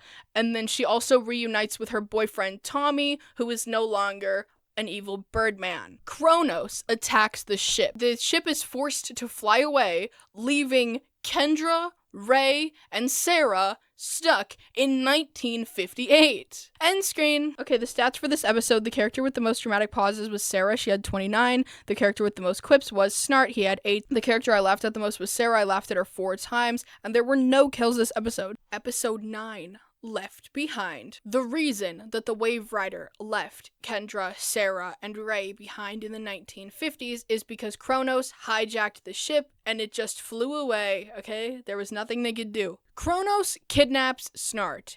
He takes the jump ship and he flies away from the Wave Rider. So now the Wave Rider has no jump ship and everyone is stuck on there. Because Gideon is offline, they are free falling through time. So they have absolutely no way to go back to the 1950s. They have no way to go find Snart. Like, they're just kind of screwed right now. Title screen. Back in the 1950s, Ray is like, we need to stay put, okay? They're literally in a time machine. They will come back to this exact moment and pick us up any minute now. So they wait for 2 hours and no one comes back. And Sarah has had enough. She's like, fuck it. I'm out of here. We gotta go. We can't sit around, okay? Savage is still out there. He's got his Kendra senses. So she convinces them all to get in a car with her. She hotwires it, and they GTFO. The team assumes that they've been abandoned. They do not suspect foul play in any way, which is a little bit confusing, but also it makes sense because Sarah doesn't trust Rip, and everyone else trusts Sarah, so they all are just kind of like, yeah, Rip probably did just leave us. They leave Harmony Falls and they move in at Hub City. They get an apartment together. They are thruppling it up. Ray will not stop his obsession with calling the Wave Rider. He makes a time beacon. He disassembles parts of the Atom suit to make this time beacon. When Ray attempts to power up his time beacon for the first time, it explodes. Sarah is like, Ray, the team, they're dead. That's why they haven't come back. They all fucking died somewhere, and we need to accept that we're stuck in 1958 and we need to go on with our lives. And she leaves the two of them, and she goes to some place that she will feel welcome. 2 years later, Ray is a professor. He is teaching a class, and one of his students is the father of Bill Gates. Right. He and Kendra are celebrating their 2nd anniversary together. They're officially dating. Ray is planning on proposing to her, and just as he pulls out the ring during their little picnic, the Wave Rider shows up. OMG. They showed up 2 years late because after Kronos attacked, their system got damaged. They had to guesstimate. Kendra is so happy that the team is back. She's like, yay, we can finally get back to our mission. We can finally take down Savage. Hell yes, this is all I've ever wanted. And Ray is like completely opposite. He's depressed as fuck about this because he's got papers to grade. He had a place and a purpose in 1960. Like, he doesn't really want to go back on the time ship. We can't leave yet. I have to go back to my apartment. There's some shit I need to grab, like my Atom suit and our lucky vase. Kendra, remember our lucky vase? So Stein goes with him to collect his suit and his lucky fucking vase. Now they have to find Sarah. Where the hell is she? Where could she possibly be? Any guesses? Sarah, of course, returned home to the League of Assassins. The League of Assassins is run by this guy, Ra's al Ghul. He's not technically immortal, but he's definitely he's older than most people should be. He's got the Lazarus Pit. Nyssa has not been born yet, Nyssa al Ghul. He has a different daughter named Talia al Ghul, confirming Talia al Ghul's existence in the Arrowverse. Ra's al Ghul is helping Sarah get her bloodlust under control. So after this point, she still does kind of have bloodlust issues, but it's mostly good after this. Like, Ra's cured her ass, leading me to the question, why did they not do this sooner? Snart is on Kronos' time ship. He's chained up to a hand railing, and he's like, why the hell did you take me and not Rip? Kronos reveals a fucking bombshell. He is Mick Rory. When Snart took him out back to take care of him, he didn't shoot him, okay? He left him there alive. And the Time Masters found him, and they picked him up, and they took him to this place called the Vanishing Point. This is gonna be an important place, so don't forget about the Vanishing Point. It is a point outside of the timeline, at the end of the timeline. It's crazy that there's an end of the timeline, but I guess all things need to end. So at the Vanishing Point, time moves differently, and Mick was there for lifetimes getting brainwashed and trained by the Time Masters until he became Kronos. He hates Snart for betraying him, and he's gonna kill Snart first. Ray is talking to Kendra, and he's like, I feel like coming back to the Wave Rider is like a regression for our relationship. You know, we were in a really good place, and all of a sudden, now we're back on this fuck-ass time ship, and it's like, you're a different person. Do you even care that we spent 2 years of our lives together building a life together? And Kendra's like, Ray, of course I care, and I will always cherish our lucky vase, alright? But we came here on a fucking time ship to stop Vandal Savage, and that's what I want to do. While she was in 1958, she kind of lost sight of her hawk senses. She wasn't able to sprout wings and hawk out, as she says. Ray also kind of forgot who he was too. And Rip explains that this phenomenon is called time drift. When you're left in a certain time for an extended period, you start to forget where you came from. And Rip is worried that Sarah is also experiencing time drift at the League of Assassins, and when they go save her, she might not remember who they are. Rip is also worried about Sarah's safety at the League of Assassins because he knows a lot about the League because he did his Time Master dissertation on the history of the League of Assassins, and he knows a lot about their customs, and he fears for her life because every second that she's there, she's in so much danger, it's crazy. Ra's al Ghul is an absolute maniac, and Sarah is not safe. And Ray agrees because remember, Ray was once kidnapped by Ra's al Ghul, so Ray fucking hates Ra's. Mick, Kronos, is explaining to Snart that not only does he want to kill everyone, he wants to make them suffer first. So before he kills Snart, he's gonna go and kill his sister, Lisa. And then he's gonna go back in time a little bit and kill her again. And then he's gonna go back in time and kill her again and again, and he's gonna make Snart watch. And then he's gonna do that for each of the members of the team as well. Mick is literally crazy. Rip Hunter sneaks into the League of Assassins, which is crazy. I don't know how he did that. How the fuck did Rip Hunter sneak into the League of Assassins? Is he a ninja? Do they have ninja training at the Time Master Academy of Witchcraft and Wizardry? He sneaks into the League, and he jump scares Sarah while she's asleep, and she pulls a fucking knife on him, and she does kind of remember who he is. For a moment, she's like, Rip, what the hell are you? You're here for me? And he's like, yes, come back, we're going to the Wave Rider. But then she turns on him and starts screaming that there's an intruder, and that they need to protect Ra's al Ghul. So, her mind is a little fritzy. Sarah gathers up the rest of the team who have snuck into the League of Assassins. She takes all of their weapons. So, she remembers that Ray has the Atom suit because she takes it off of him. And then they get all locked up in League of Assassins jail, and Ray is like, oh, not again, this is serious deja vu. Mick lands at Nanda Parbat because he wants to kill everyone on the team, so he's here to round him up. Rip, because he's so fucking smart and he knows so much about the League of Assassins and their customs, he's like, I demand a trial by combat, because you can't lock me up, I can fight you. And Roz is like, okay, cool, I nominate Sarah to fight for me. And Rip's like, wait a minute, I didn't know you could do that. So Rip nominates Kendra to fight for him. So now Kendra and Sarah have to have a big boss fight at the League of Assassins. Now, Snart, he's attached to the railing. So Mick is off the ship, Snart slides to the other end of the railing, he's able to reach his cold gun, and then I hate saying this because it actually, pains me it pains me to think about it, and it's gonna pain me to say it, but he grabs his cold gun, he aims it at his own hand, he freezes one of his hands, and then he smashes it into the wall, shattering his fucking hand off, and then he's able to get out of the cuffs because his hand isn't there anymore. Death match between Sarah and Kendra. Kendra is able to hawk out again during this fight, so she's fully back to herself, time drift gone.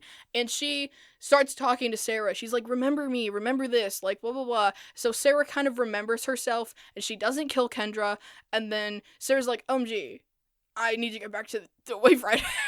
And then Kronos attacks, and Sarah's like, Roz, we gotta free all the prisoners, they need to help me fight this guy. And Roz is like, are you fucking sure about that? Okay, whatever. So they free the legends, Ray puts back on his Atom suit, Rip gets his fucking blaster pistol, and they all fight Kronos. Snart shows up, and he's like, stop! Don't kill Kronos, because they have Kronos down, they're ready to kill him, and he's like, don't kill Kronos.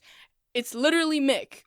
So, Roz is kind of confused about everything that just happened. Okay, this all came out of fucking nowhere. Like, there's the Burning Man and then the Tiny Man, and there's a lot happening here. And he's like, Sarah, you're released from the League. It's really cool that you're from the future and that I'll get to see you again. Like, that's super cool. And then Sarah's like, hey, make sure that you send your future daughter Nissa to Nanda Parbat at a very specific time and date. Just, like, trust. It's very important that you do that. They have Mick on the Wave Rider. They're deciding what they want to do with him. And they're obviously going to take the more heroic approach and try to reform him. Gideon is able to regrow Snart's hand. He sticks his little stub on the table and then boop, hand. Girl.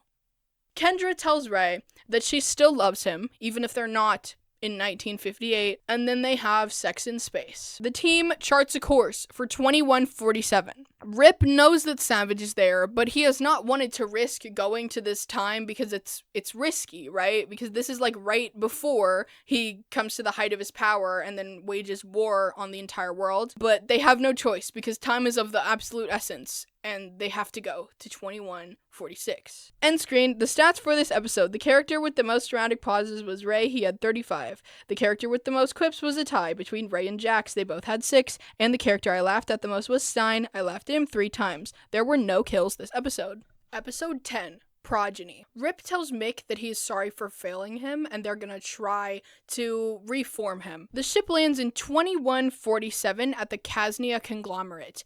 In this future, corporations have taken over and they are now the governing bodies of the world. So the Casnia Conglomerate is a company, and the stakeholders with the most stakes held in the company have the most power in the government. Robocops that look exactly like Ray's Atom suit are robocopping it up. They're keeping the streets safe by attacking anyone who commits even a petty crime. Ray wants to discover why and how this happened so that he can maybe go back to 2016 and prevent his Atom suits for being used as evil robocops. Rip, Sarah, and Snart arrive at the Casnia Conglomerate stakeholder meeting. Rip gets in there and he watches the board of directors talking, and of course Vandal Savage is on the board of directors, and he's like, we need to thin the population. We need to release the Armageddon virus because there's simply too many people in the Casnia Conglomerate. We cannot sustain this. The CEO of the Casnia Conglomerate does not want to release the Armageddon virus because that's fucking evil. Rip stalks Savage for a little bit and he discovers that Vandal Savage is talking to Perdegaton, the son of the CEO of the Casnia Conglomerate,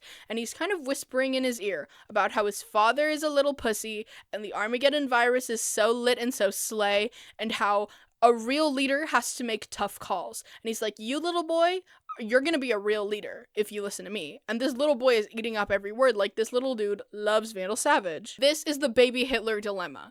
Rip needs to decide, is he going to kill little Perdegaton now before he grows up and becomes the evil dictator who releases the Armageddon virus, or is he not gonna do that? Because as of right now, currently, baby Perdegaton has not committed any crimes, so he's innocent. And then this also makes me wonder, why did Rip Hunter not go back in time further and just kill Vandal Savage when he was a baby?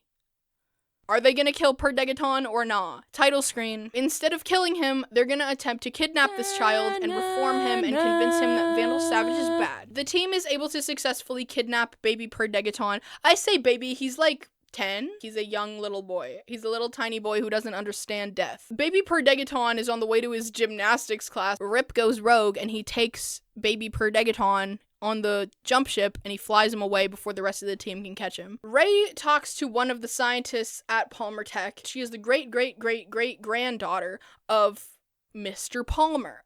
And Ray's like, oh my god, that's literally me. Because he has a great-great-great-great-granddaughter, that means that he must have had a child at some point, but he doesn't remember having a child. And isn't this like a betrayal to Kendra? Because what if that kid is not Kendra's? What if he met another woman at some point that he doesn't know about? Or what if, even worse, he had a baby with a woman already and he doesn't know who it is? What if there's a baby right now, currently, in the middle of Star City, missing his father? So he's talking to Stein about this, and Stein's like, well, who do you think the mother is? And Ray's like, fuck, I don't know.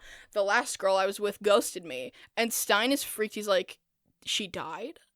According to Gideon, kidnapping baby Perdegaton does not change the timeline. No matter where they take him and drop him off and remove him from the timeline, the Armageddon virus will still get released and nothing will change. So Sarah's like, what if we talk to baby Perdegaton and convince him that Savage is evil? Well, they can't, because Rip kidnapped him, remember? And he takes him to a lake, and he is full intent on killing this little boy. Kendra is having flashbacks to one of her past lives with Carter. This is the life where they had their baby boy Aldous. She explains to Aldous about who she is and about Vandal Savage. This happens in the year 1941. She's broken out of this flashback by Ray, who confesses that he has a daughter that he doesn't know about. And then she confesses that she feels like she's cheating on Carter with Ray. They really don't know how to move forward with their relationship at this point because both of them clearly have issues. Rip does not kill Perdegaton. He almost does. He tries to, but he doesn't. And then he tries to convince this young man that Savage is really evil. Savage comes to attack the Wave Rider because he knows that those fuckers kidnapped baby Perdegaton, so he wants to go get him back. So they attack the Wave Rider, and then Rip brings out baby Perdegaton, and he's like, okay, I'll give him to you if you just stop shooting at my ship. And so the CEO of the Kaznia conglomerate orders a ceasefire against Savage's wishes, because Savage would have rathered to just kill Perdegaton than let Rip get away, because that's Garib, motherfucker. That's his biggest op. You know, you would think that little Perdegaton hearing that your mentor figure would rather kill you than, let Garib get away. You'd think that might make him reconsider the whole Savage being a good guy thing, but no, Perdegaton still loves Savage. Ray also discovers that his great-great-great-great-granddaughter is not his great-great-great-great-granddaughter, it's his brother's great-great-great-great-granddaughter. His brother named Sidney Palmer, who has never been brought up ever at all up until this point. Apparently, Sidney Palmer is stupid and dumb, and he doesn't know anything about robotics, and he probably just hacked his way to the top. He just stole all of Ray's ideas or whatever.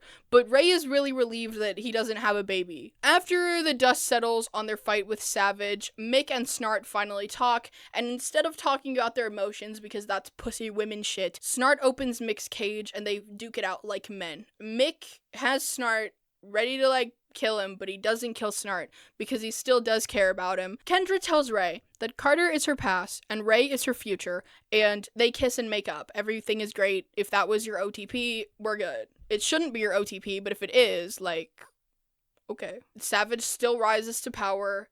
Nothing changed. Honestly, if any episode is a filler episode, it'll be this one. You could say that there's some character development here. There really isn't. We've already seen Rip struggle with killing people before. We've already seen that. We've already seen Kendra and Ray struggle with their relationship. This episode truly adds nothing. Savage convinces young Perdegaton to kill his father, and then because Perdegaton is too young to represent himself on the board, he elects Savage as his proxy, and then Savage releases the Alpha Omega virus. The Armageddon virus. It wipes out half the population of the Kaznia conglomerate. Mick reveals that it's too late for them, okay, because the Time Hunters are after them.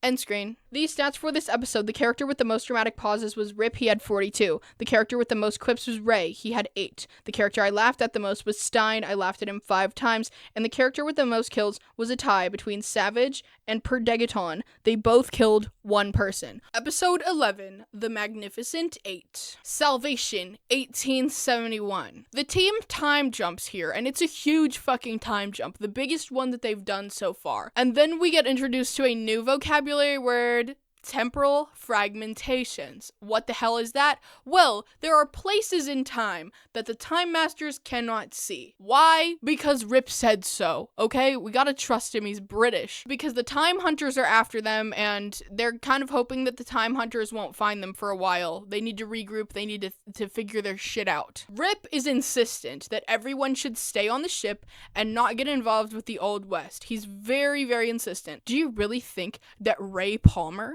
is gonna stay on the time ship? So they all get dressed up in cowboy cowgirl garb. They head out on the town, but Rip stays on the ship. They roll up on the town of Salvation, and everyone stares at him. Title screen. Kendra is in a saloon, and she bumps into a random woman. And when she bumps into this lady, she gets a fucking weird-ass ancient Egypt, the Middle Kingdoms flashback. Everyone is at this saloon. Stein is playing 5-card draw, and he's really good at poker, I guess. If you are a nuclear physicist, you are also a master poker player. I'm sorry I don't make the rules. I'm sorry, that's just how it is in this universe. If you are good with numbers, you're automatically winning at the blackjack table. What can I say? It's just how it works. Stein reveals a little bit of random lore that doesn't matter. His father was a criminal, but he chose a different path, and he's telling this to Snart, obviously, because Snart's kind of dealing with the whole, like, am I a bank robber or am I a hero? Stein wins the pot at 5-card draw, and his opponent gets really mad. So he's about to, like, shoot Stein, and then Snart pulls out his pistol, and he shoots the guy first, killing him. And Stein is beside himself. He's like, you shot that guy?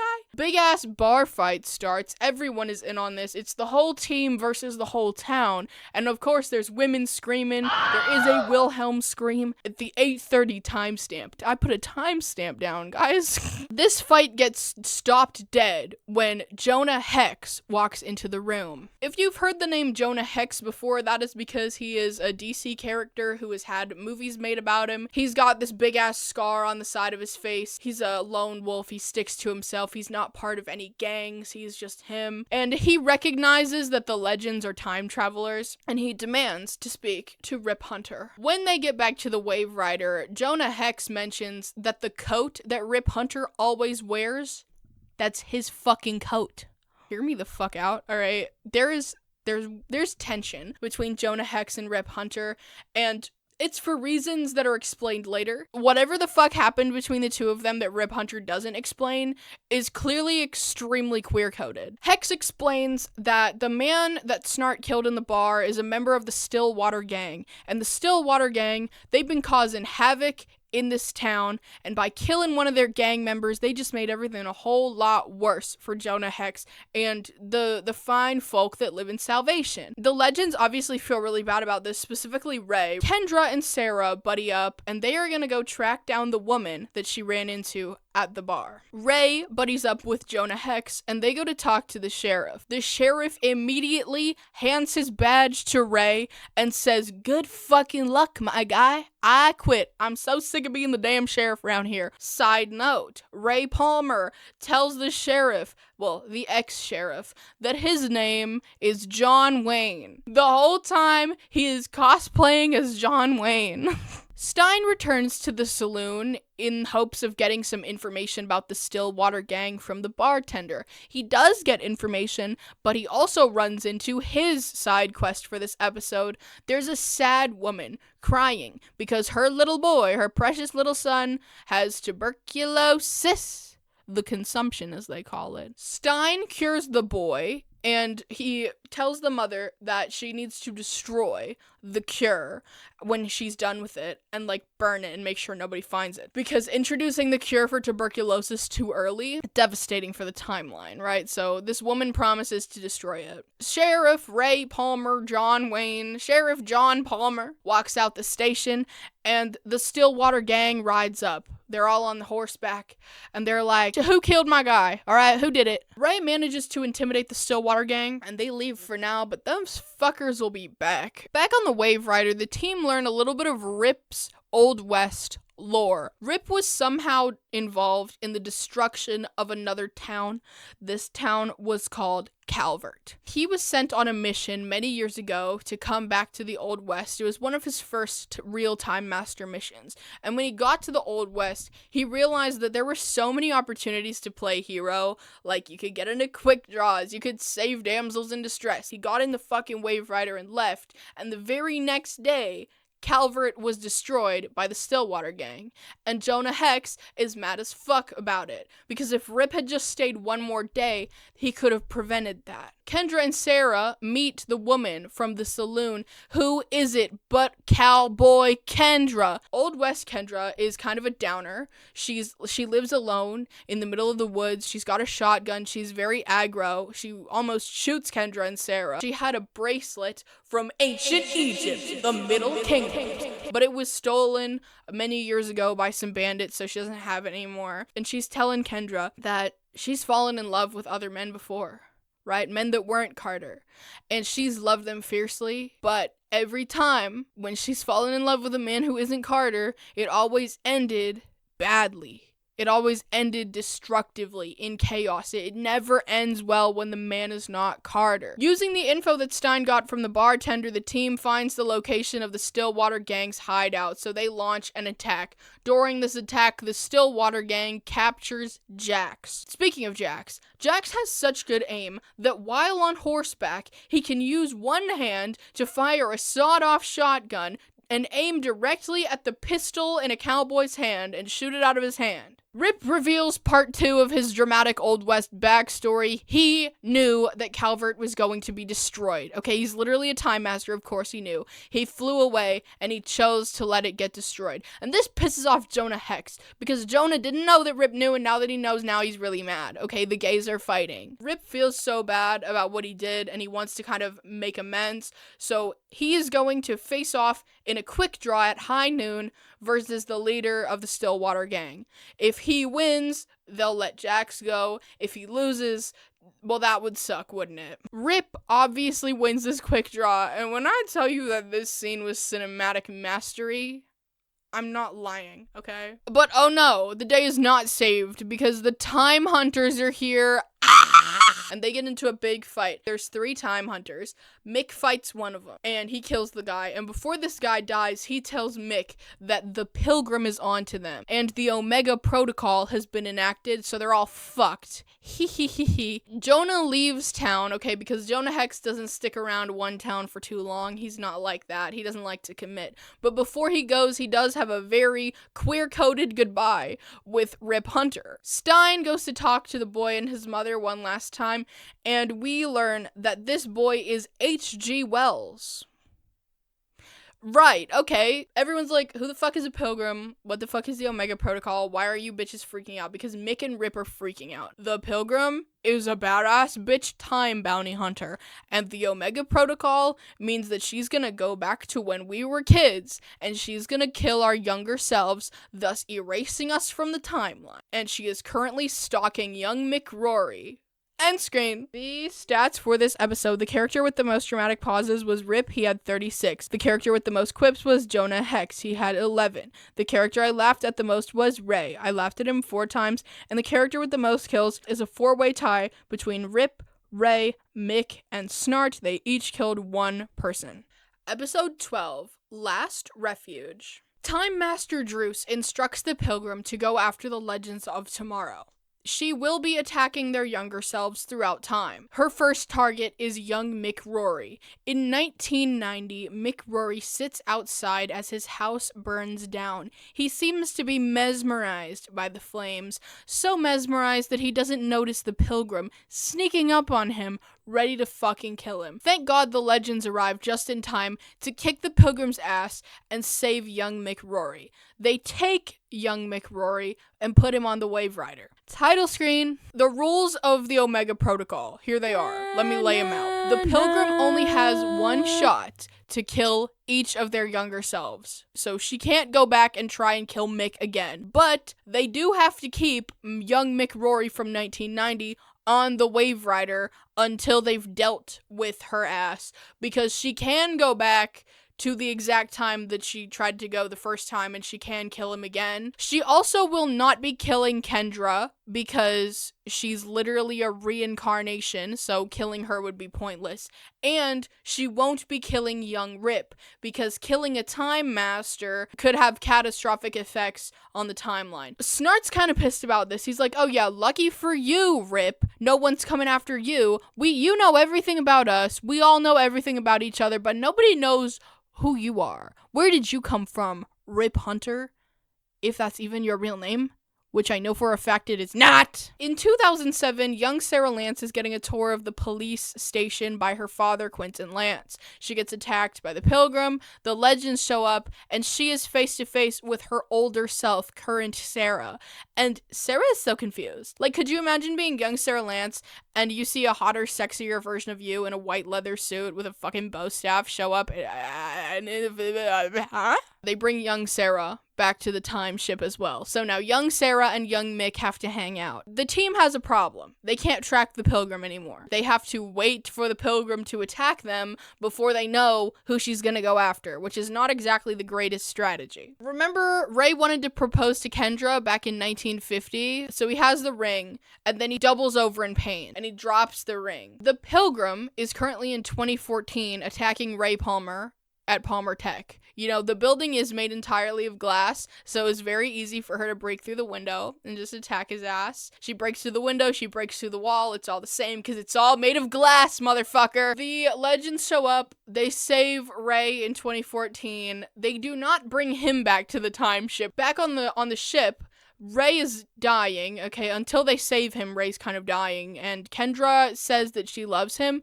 and he's like, oh my god, you found the ring. Yeah, this is kind of a strange way to propose, but, like, I'm glad you accepted. And she's like, huh, yeah. So the Pilgrim appears to have magical powers, but she's not a metahuman. They don't explicitly say that. I believe she's just using doodads that the Time Masters have. It's called temporal micro-manipulation. She's able to basically slow down time in her immediate vicinity. She can slow it down, speed it up, run it back, run it forward, do whatever the fuck she wants with it. She can fuck you and your mom with it. So Rip's new plan is he's gonna go abduct the baby versions of everyone else who hasn't been attacked yet. So they're gonna go get Baby Snart, Baby Jax, and Baby Stein. Now, the issue here is if they do not return the babies and young Mick and Sarah back to the timeline in a timely manner, then they will be erased from history and forgotten by all of their loved ones. They won't be dead, obviously, but they'll just be forgotten. It's crazy to me that this guy in the time machine is on a time crunch, okay? Why? Time setting in doesn't really mean anything if you're in a fucking time machine, my guy. I think he's lying. There's actually no rush here because, like, what the hell? What do you mean? There should be no rush to do anything. Because you can literally go back and forward in time as much as you fucking want. Rules be damned, okay? He's literally an ex-time master. He ran away. He shouldn't be bothering to follow their dumbass rules because he's a rogue. He doesn't need to. I'm so annoyed. I'm actually so annoyed. I truly think that Rip is just so incompetent that he actually cannot go back to the very second that they took the babies because that would require some kind of finesse. And because he's letting Gideon just autopilot the whole thing, he has actually no clue how to use the Wave Rider. That's my headcanon. I don't even think you could call him a time master. I think you'd call him a time amateur. Rip Hunter's a very polarizing character. A lot of people love him just because of the actor associated with the character, right? And I get that. I understand an actor bias.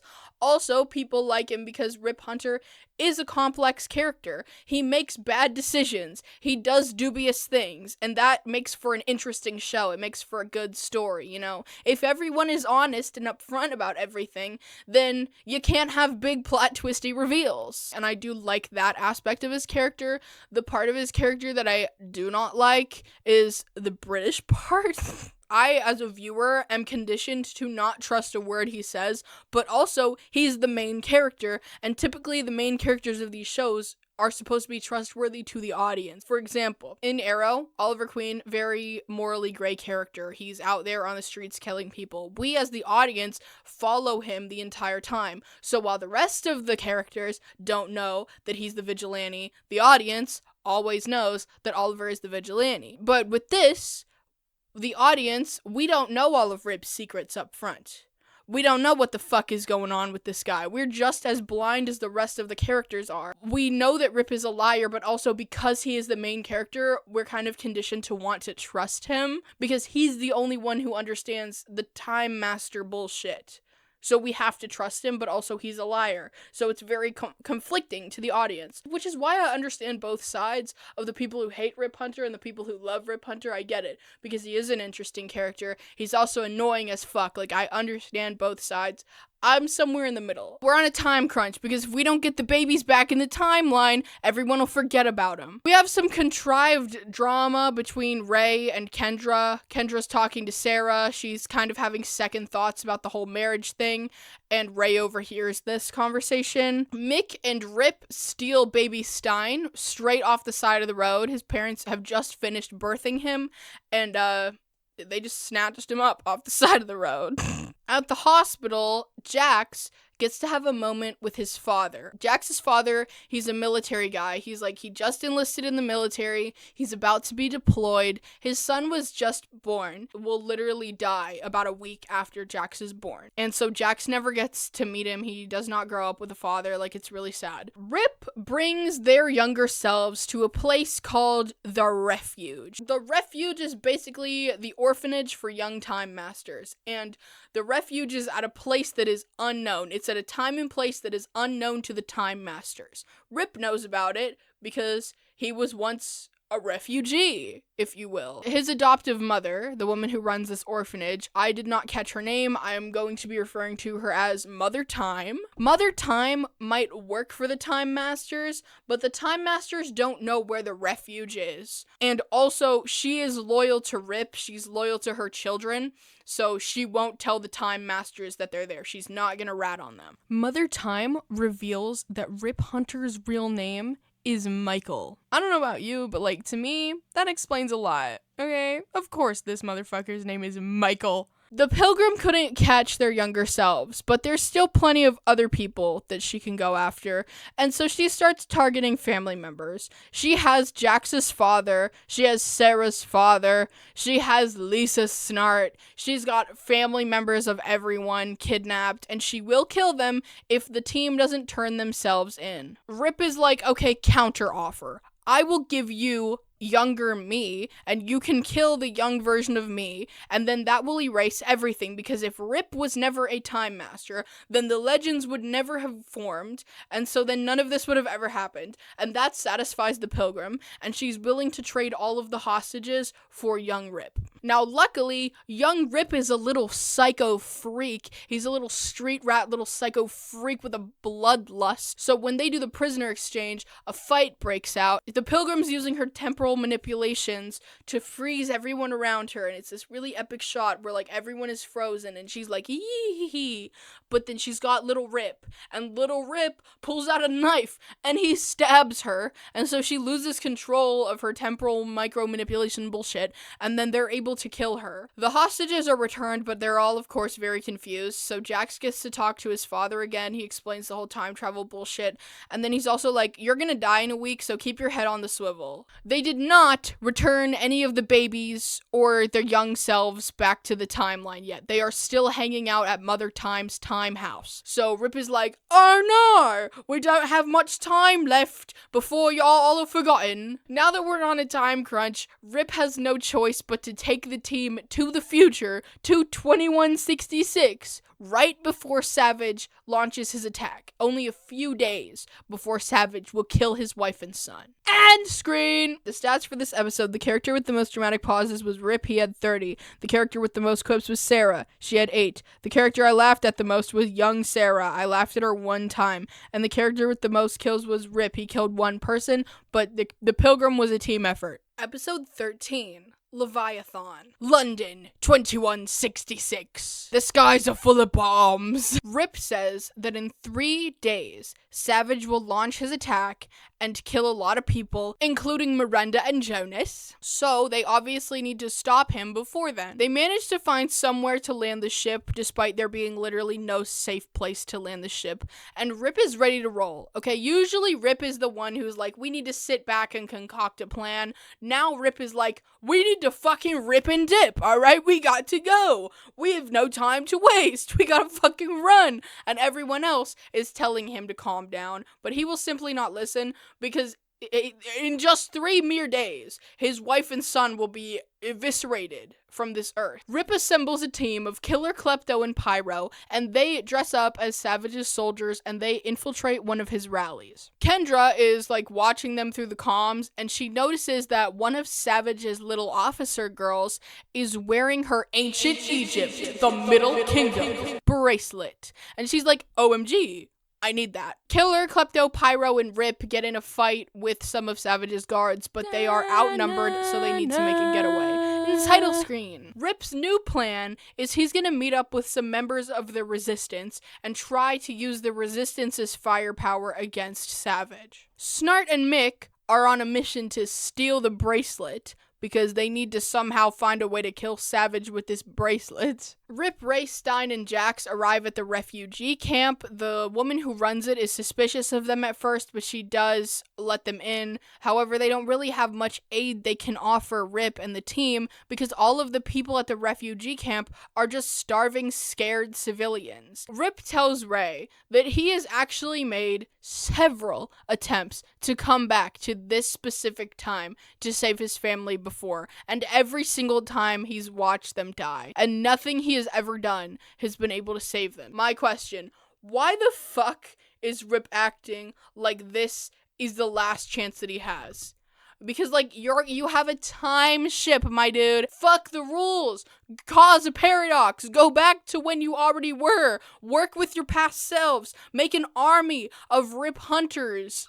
You literally can clone yourself, motherfucker. Who cares about the rules? Who cares about a paradox? He refuses to break the Time Master's rules, even after he's already broken the fucking Time Master's rules. Kendra's having another flashback to 1941. Carter is trying to train her to use his weapon in case she needs to use that to defeat Savage. Snart and Mick confront the woman who is wearing... I didn't connect them. Oh my god. Amateur hour.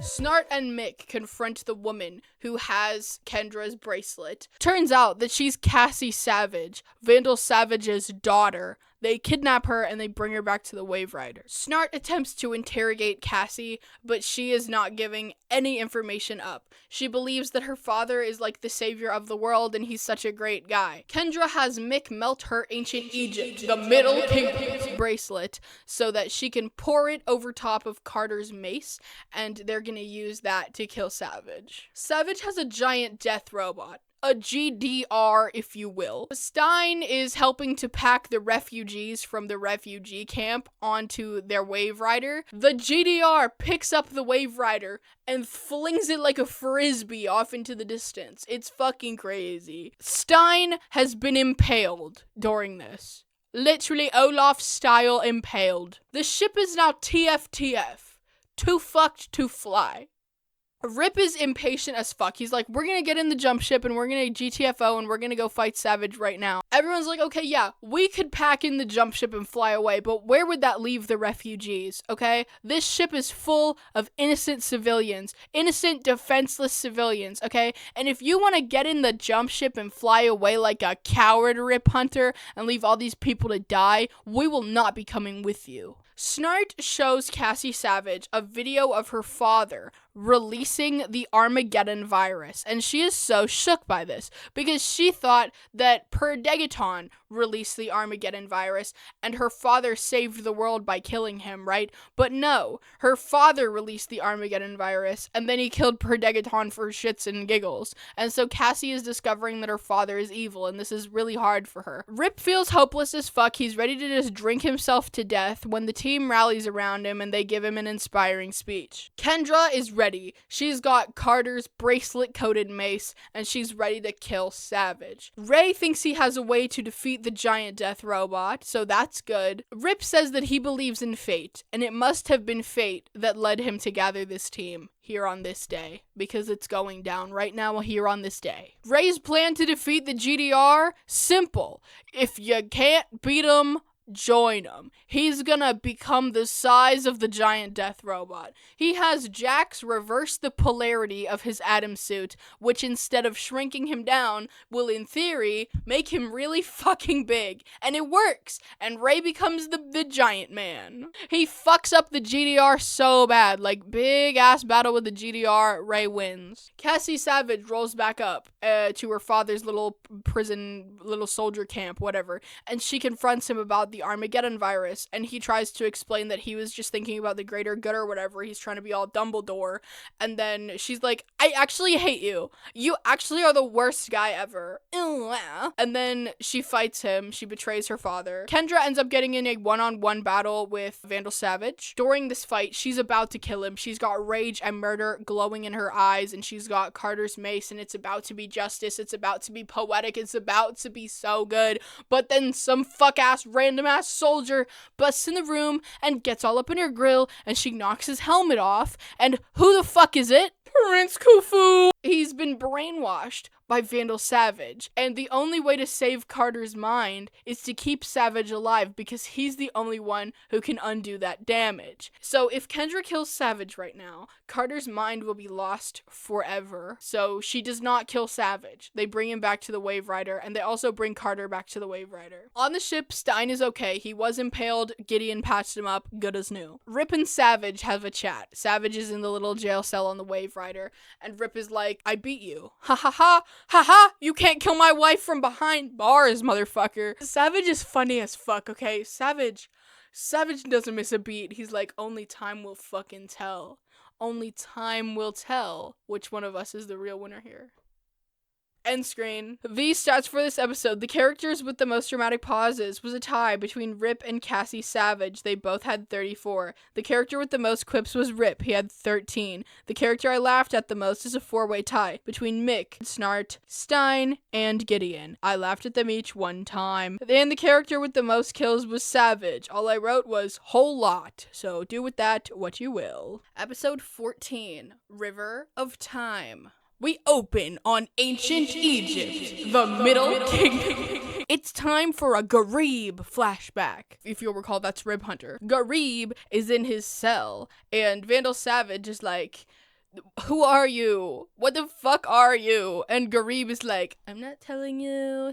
On the Wave Rider, the team is like, OMG, we should kill Savage right now, because remember, they have Savage on the Wave Rider. Ray points out that the technology used in the giant death robot is astonishingly futuristic, even for the future of 2166. They think it came from the even farther future, and Rip is like, aha, we got him. He's been fucking with time. So we can bring him to the vanishing point, we can present Savage to the Time Masters, prove to them that he has also been manipulating the timeline, and then they will have no choice but to erase him from the timeline because he's been fucking it up. So they chart a course for the vanishing point. Title screen. Present day, Garib goes up to Savage, who is now caged on the Wave Rider. Rip asks Savage how he managed to do it. How did you travel through time? And Savage is being vague and dramatic and saying all these big words. Savage's ability to time travel on his own explains why the team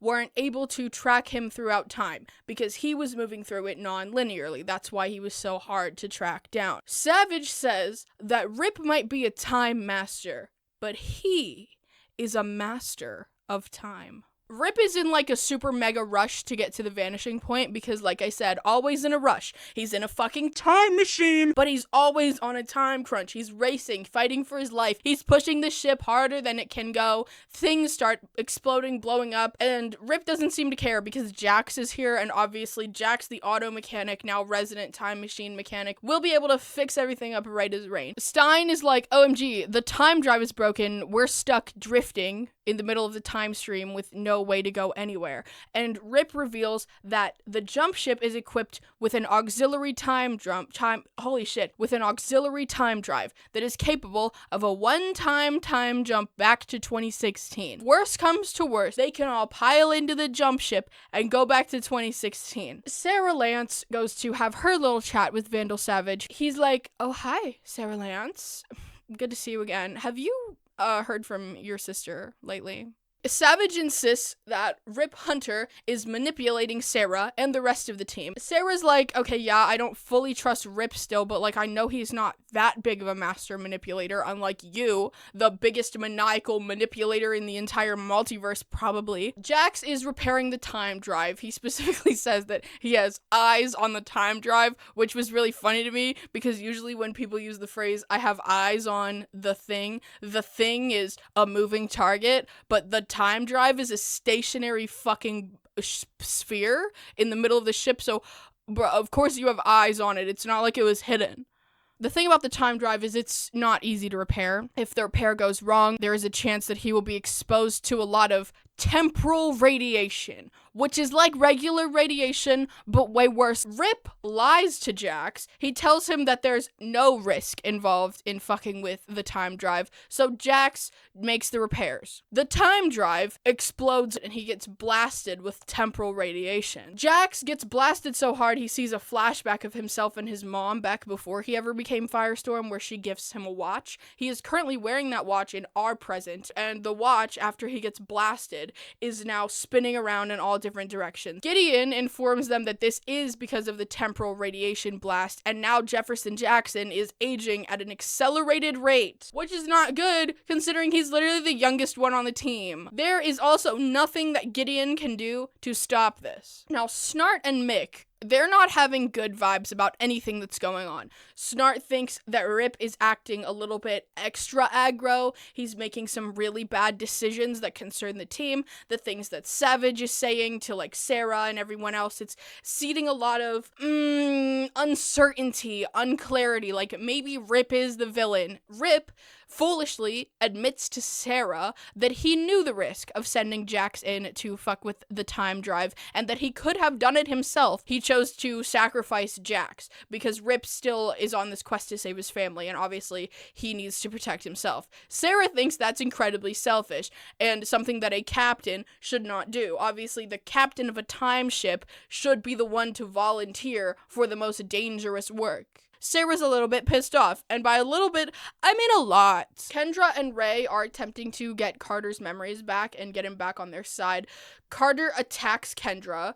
They're able to break that fight up, so everyone's fine, but Ray is very angry, so he marches up to Savage's cell and demands the cure for Carter. Savage is like, yes, Ray, I would be so willing to free Carter's mind. I would love to do that, however, but that's literally Prince Khufu, that's literally her long-lost ancient Egypt lover. If I free Carter, that kind of fucks you and I over. We're on the same team. We both love Kendra, and if we free Carter, then she will stop loving us. There'll be no shot for us. And Ray is like, I'm nothing like you big piece of shit.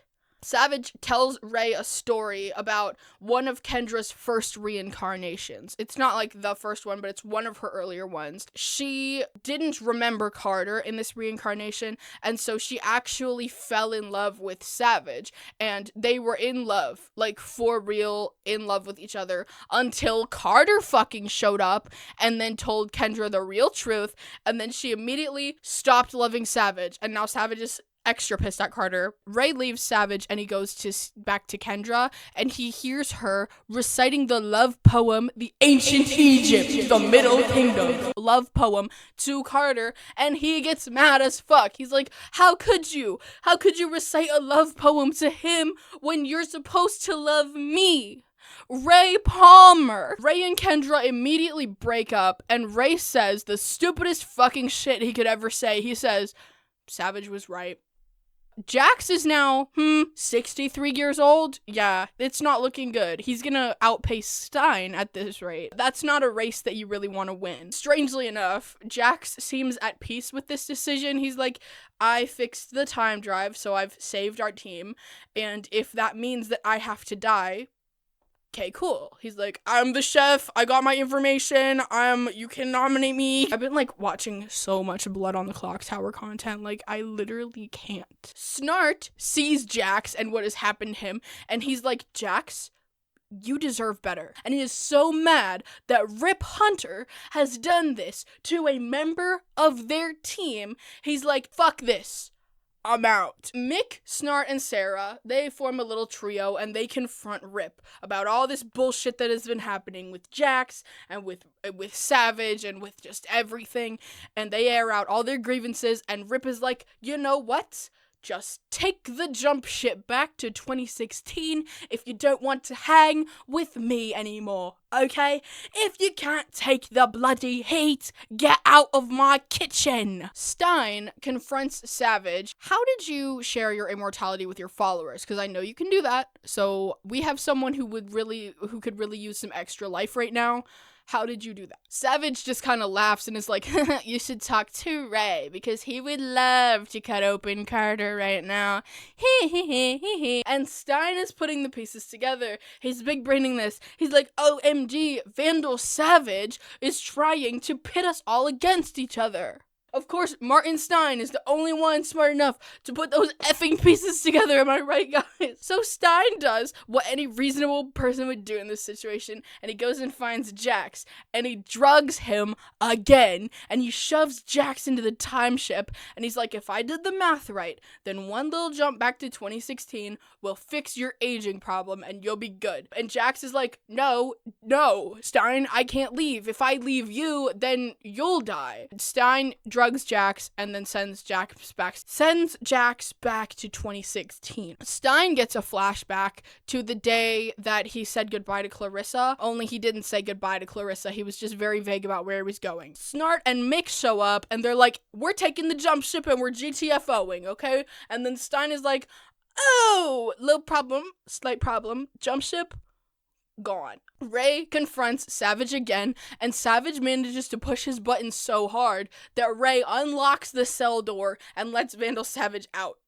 So Savage gets loose on the ship, beats the shit out of Ray. So now Savage and his brainwashed minion Carter are running loose on this ship, and every other member is like having to fight them. This leads to my favorite line from the entire show. This line that lives rent fucking free in my head. It has lived there for years. It has lived in my Wattpad bio for a while. Back when I was on Wattpad, I'm not on there anymore. They have their weapons out. They're ready to confront Vandal Savage. And Vandal Savage dramatically walks into this dark lit hallway on the Wave Rider. Who are you to stand up against me? Vandal Savage, destroyer of empire. Leonard Snart, robber of ATM. That's the one. Leonard Snart, robber of ATMs. Rent free, never left that dome, never will. Love him. Leonard Snart! Sarah, Rip, and Stein are going to have to manually pilot a fucking time machine through the time stream. Great, cool, wonderful. Pen and paper maps! We've never seen these maps before. Our characters have never studied these maps outside of Rip, but Rip Hunter is just handing these fucking maps to Sarah and Stein, and they are able to read the maps without any issue and navigate out of a high-stress situation. They've got a Vandal Savage robber of ATM's boss fight happening right behind them, and these MFers are able to expertly pilot this effing whatever, I'm mad, whatever. Sarah is in the driver's seat, okay? She is entering her Captain Pilot Wave Rider era. Love that for her. Girl boss. Sarah's actually really good at piloting the ship. It's not looking good. Savage and Carter appear to be winning. Then Rip Hunter shows up. Hey guys, main character alert. It's Rip Hunter. It's Captain Rip Hunter, the main character. Guys, main character's here. Savage shoots Rip, whatever. There's a big fight. Savage is strangling Kendra to death. While this is happening, Carter snaps out of it and he regains his memories. Kendra manages to incapacitate Savage again, so they're able to lock him up. The team arrives at the vanishing point. Rip is so smug. He is so ready to present Vandal Savage to the Time Lords, the Time Masters. It's time for a time council of the Time Masters and the time. Savage asks Rip his burning question. He's like, how the fuck did you escape my prison? Okay, because you showed up, you tried to kill me, I locked you in jail, and then the meteors fell, and everyone fucking died. How the hell did you get out, Garib? Rip is like, I had a novelty. Well, you see, I had a little novelty pen, right? It was like, it was a little pen, and then you flip it upside down, and it's like, it's a woman, and her top falls off. Rip bribed the ancient Egypt guards with a titty pen. Ray apologizes to Kendra for being so damn dramatic and saying that Savage was right. Rip presents Savage to the Time Council. He's like, here's my evidence. Vandal Savage has a time machine. Vandal Savage has been fucking with the timeline. He stole the GDR from the future and brought it back to the past. And now you're gonna lock him up and you're gonna save my wife. The Time Masters are like, psych, no we're not. We're actually working with Savage. We are the ones who told him to go get the GDR from the future. Like, double psych. Now we're locking you up, Rip. You and your whole team. The Time Masters have Rip, Kendra, Carter, Mick, Ray, and Stein locked up in Time Master jail, and now they are looking for Sarah and Snart, who are still on the Wave Rider. Savage turns around to taunt Rip one last time. While holding the titty pen, Savage is like, it's time for me to meet with Jonas. End screen. These stats for this episode, the character with the most dramatic pauses, quips, and laughs is all the same person. It is Savage. He had 53 dramatic pauses, 17 quips, and I laughed at him 3 times. There were no kills this episode. Episode 15. Destiny. We start with a flashback to the day that Rip Hunter showed up to recruit the Legends. The team is like not really sure if they want to go, and then past Jax walks away from past Stein, and future Jax, aka present Jax, walks up to past Stein and is like, hey, I need your help, buddy. Title screen. At the vanishing point, the team are locked in cells next to each other. Savage has been given Kendra and Carter, so the ones that are locked up are Rip, Ray, Stein, and Mick. They are in individual cells, but they can still talk to each other and see each other. Jax is in 2016. Stein is at the vanishing point. They need to merge soon or Stein will literally die. Rip is escorted to see Time Master Druce once again. Remember, there are 2 main Time Masters. Druce is the big one, and then Declan is the other one. Druce explains a lot of things to Rip that both make sense and also are infuriating. Druce explains that the only reason the Time Masters were helping Savage conquer the world in 2166 is because in the future, after that, some aliens called the Thanagarians will attack Earth and completely decimate it unless the Earth is united under one ruler, that ruler being Savage. Rip thinks that's stupid and funny because there's no way that Vandal Savage is humanity's only hope. Sarah and Snart were hiding. All of the people who are looking for them have now cleared out of the ship. What are they gonna do? Are they gonna try and run away and abandon the team in their time of need? Or are they gonna fucking girl boss this shit up and save the day? Well, Snart is done. He's like, I've had it. I'm done. Sarah, you've piloted this ship before. You're gonna pilot my happy ass back to 2016 right now. And he even pulls his cold gun on her. Sarah is like, you're not gonna shoot me, and I'm not gonna take you anywhere, okay? We have to save our team.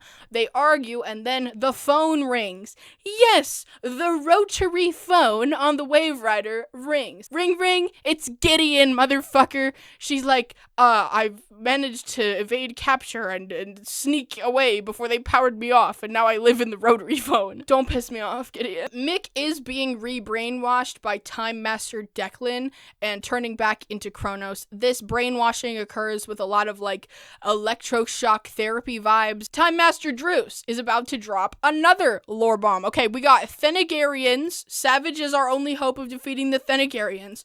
And now we've got another new thing that's showing up in the penultimate episode, the Oculus. The Oculus is basically a crystal ball that the Time Masters can gaze into, and they can see the future, and they can use that information to manipulate the timeline into the way that they want it to go. So the Time Masters don't protect the timeline, they're actually manipulating the timeline using the Oculus. Druce tells Rip that every single thing that he has done since abandoning the Time Masters has been pre-planned out by the Time Masters. They made Rip go rogue. They wanted him to go rogue. They wanted him to fight Savage because In Rip fighting Savage, he has actually aided Savage in certain scenarios. Example number 1, very first thing they did was break up an arms deal that Savage was doing.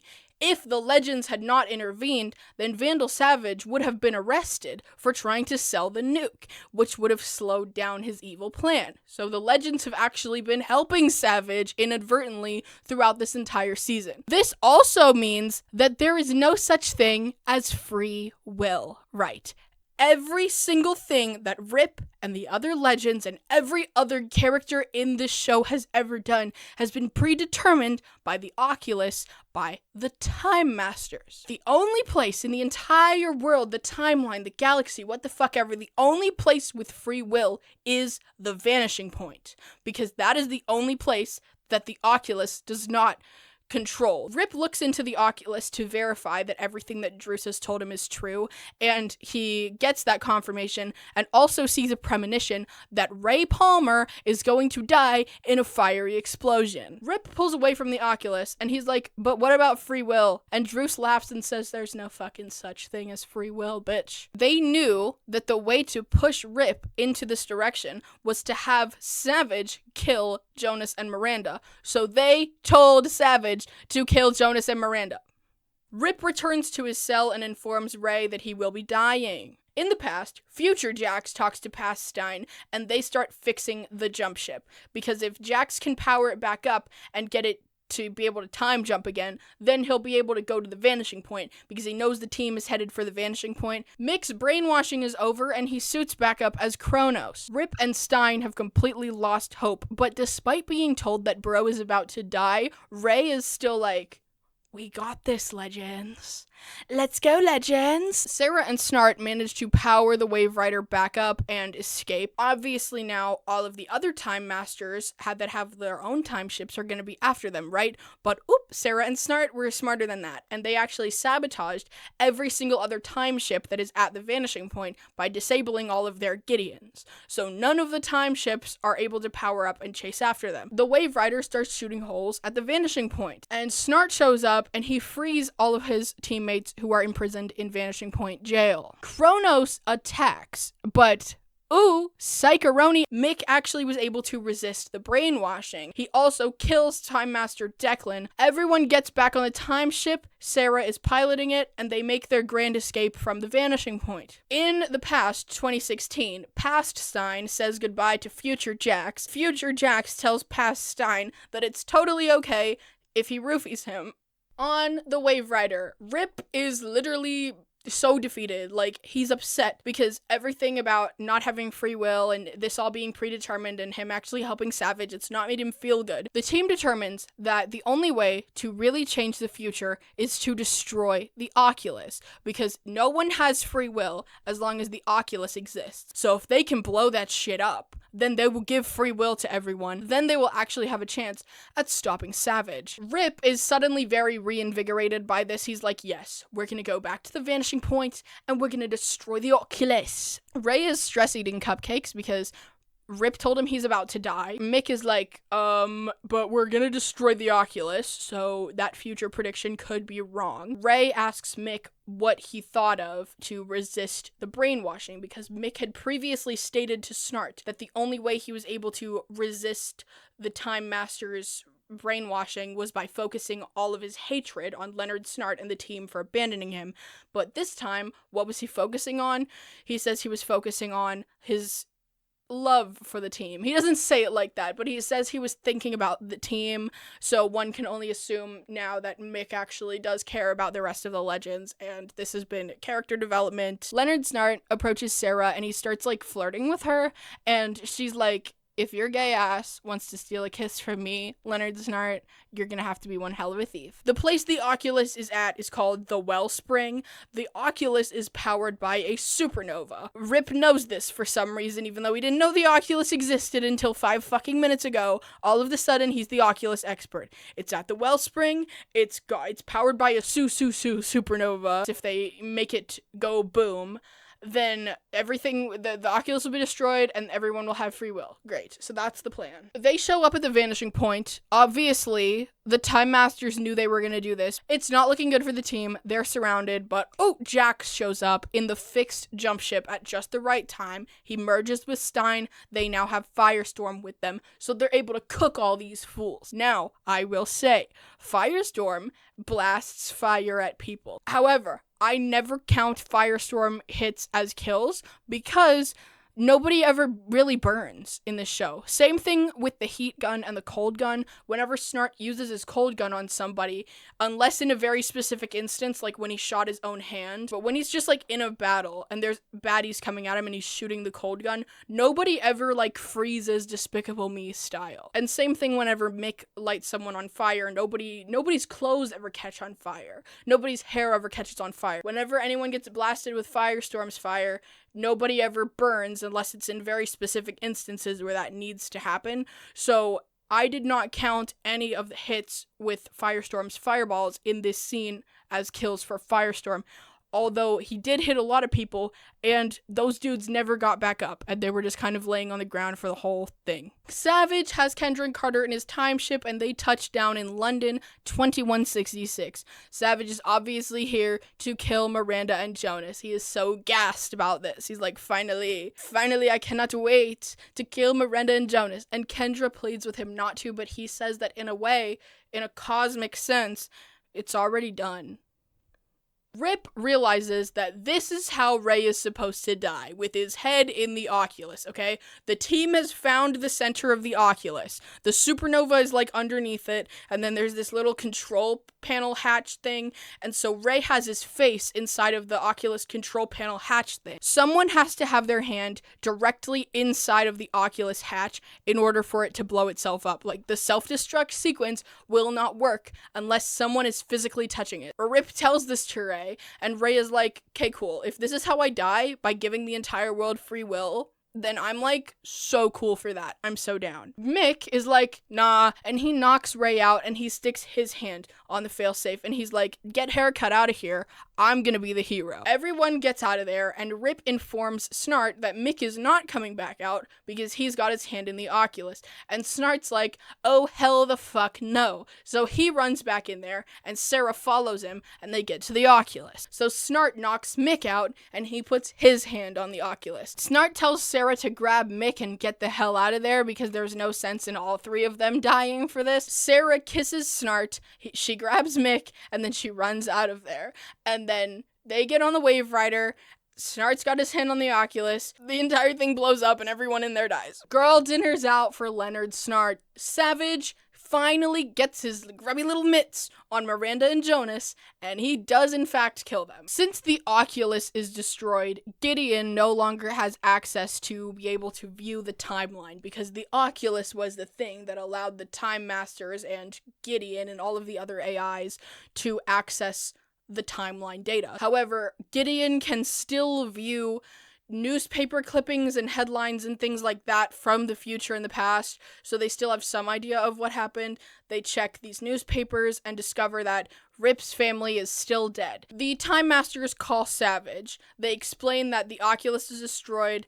They no longer are willing to work with Savage anymore, so they have cut him loose. Savage doesn't really care, and goal has always been Kendra and Carter, and now that he has a time ship and he has Kendra and Carter, he's literally like, okay, cool, don't care. End screen. The stats for this episode: the character with the most dramatic pauses was Ray. He had 38. The character with the most quips was Mick with 14. I also laughed at Mick the most. He got me 6 times. The character with the most kills is Leonard. Everyone who died when he blew up the Oculus counts. Episode 16. Legendary. This is it. Whew. Rip decides that he's gonna dump the rest of the team back off in 2016 because the Oculus is destroyed, his wife is dead, none of this matters, so bye guys. And he leaves them all in 2016 despite the entire team wanting to get back on the ship. He leaves them there 5 months after they originally left. Title screen: Sarah meets with her father, who has the unfortunate responsibility of informing her that her dearest sister, Laurel Lance, Lawyer Supreme, Sister Supreme, is in fact 6 feet under. And Sarah is so reasonably upset by this. Mick is trying to find, like, a replacement for Snart, okay, because they were, like, a dynamic duo. Like, you can't have a Mick Rory without a Leonard Snart, and now there is no Leonard Snart, so Mick's trying to, like, find a new partner in crime. It's not really working out for him, so he kills the guy because he sucked, and then Ray shows up to talk to Mick, and he's like, hey, I think we need to reassemble the Legends, we need to get back to the Wave Rider, because I can't do this. We did not finish defeating Savage. The whole team gathers back up. Rip does, in fact, come back and pick them all up, so they all get back on the Wave Rider. Kendra and Carter are still captured by Savage. Where are they? They are in France, in the middle of a war. Kendra is, like, trying to run away from Savage, and she runs into a French soldier. She recognizes the symbol on his helmet as one of the helmets that Rip had on the Wave Rider. She writes a note down on a piece of paper and puts it inside the soldier's helmet, and then she gets herself captured by Savage again. On the ship, Sarah lets it rip at Rip. She is mad, reasonably, that she was dropped back off, specifically 5 months later, not because Rip miscalculated, but because he didn't want her to have the chance to save Laurel Lance's Sister Supreme. She is convinced that if she would have been there, then she could have saved Laurel. Then Rip discovers Kendra's note inside of the helmet because the helmet had moved when she put the note into it, and they chart a course to that location to find her. Savage has Kendra and Carter in the time ship. Carter is still disoriented. He's still not really sure what's going on. Savage explains to the two of them that the Thenagarians, the aliens that the Time Masters were talking about in the past episode, they come from the planet Thenagar. The Thenagarians sent 3 meteors to Earth during ancient Egypt, the Middle Kingdom. Savage wants to use these magical Thenagarian alien meteors to not just take over the world, but to erase all of time and have it reset at ancient Egypt, the Middle Kingdom, so that he can become the god of the world. He can do this by using the blood of Kendra and Carter to power up the meteors. If all 3 meteors explode, then it'll reset the timeline so that he can be the god of ancient Egypt, essentially. The plan to erase time and go back to the ancient Egypt kingdoms is definitely a better plan than Zoom wanting to destroy the entire multiverse. I'll give it a pass. Rip pulls Sarah aside again because she's still very upset about Laurel Lance's Sister Supreme dying, and he explains that he crunched the numbers. He didn't specify if he did this before or after the Oculus was destroyed, which is very important to me, but he doesn't specify. Rip says he crunched the numbers, and no matter what, there is no way that putting Sarah back in 2016 before Damien Dark kills Laurel, there's no way that she is able to save Laurel Lance. No way. He ran all the possible scenarios. In every scenario that Sarah is there, things actually go way worse. Not only does Damien Dark kill Laurel, but he also kills Sarah and Quentin, and occasionally other members of Team Arrow. So the best thing to do is to just let Laurel die. This would be a good enough explanation if the Oculus was not in play here. We've just established that Leonard Snart sacrificed his life in a very heroic manner to destroy the Oculus and grant free will to the entire universe, right? That's what just happened. So therefore, if it was predetermined by the Oculus that Laurel Lance, no matter what, would die by the hands of Damien Dark, destroying the Oculus reopens the possibility that somehow Laurel could be saved, right? Am I crazy? Am I insane? I don't think that we've properly explored all of the angles to save Laurel Lance, and I think that that's on purpose, because from a story perspective, going back in time in Legends and saving Laurel Lance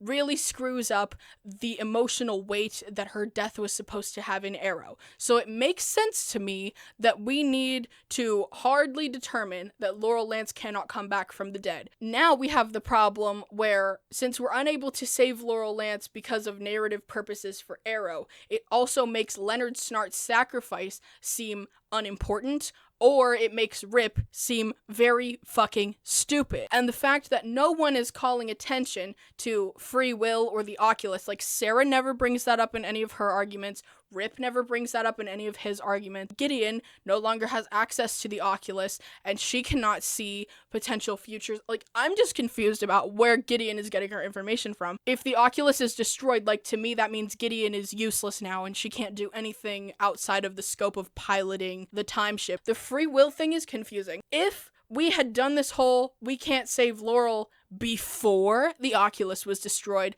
then I would believe you. Like, if we had reversed the order of operations and we had made the destroying of the Oculus the very last thing that happened in the show, and we have this Laurel Lance conversation before the Oculus is destroyed, then I believe, yes, we can't save Laurel Lance. What is actually happening is now the Oculus is destroyed, we allegedly all have free will, and yet no one is going back to save Laurel.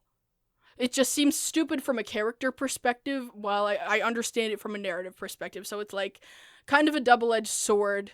It's weird. It's a messy situation. And I know that the showrunners, the writers, they don't want us to think about this. They wrote themselves into a plot hole, and we just have to deal with it, unfortunately. While they're in France, engaged in a battle with some Nazis, and they're also trying to save Kendra and Carter, Firestorm unlocks a new ability, transmutation. Jax kind of accidentally grabs onto a gun, and it just disintegrates in his hand. And it's not like a normal disintegration, it's like a transmutation. I think it turned into water?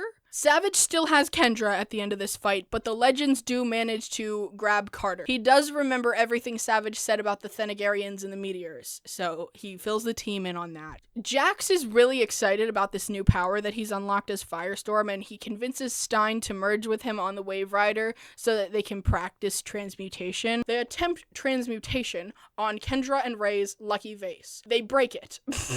Now we have to break down the 3 meteor situation. In order to reset time to ancient Egypt, the Middle Kingdoms, Savage would have to detonate the 3 meteors at the same time. Like, the meteors need to literally boom, explode. All 3 of them have to blow up at the same time at different times throughout time. Are you following? He can't be in 3 different places at once. Oh wait, he can. He's an immortal man with a time machine. So Savage goes back in time to 3 specific times where Earth is aligned with Thanagar. He comes to his past self, and he tells himself to detonate the meteor at the specific time. So Vandal Savage has interacted with his past self, and he has not created a paradox.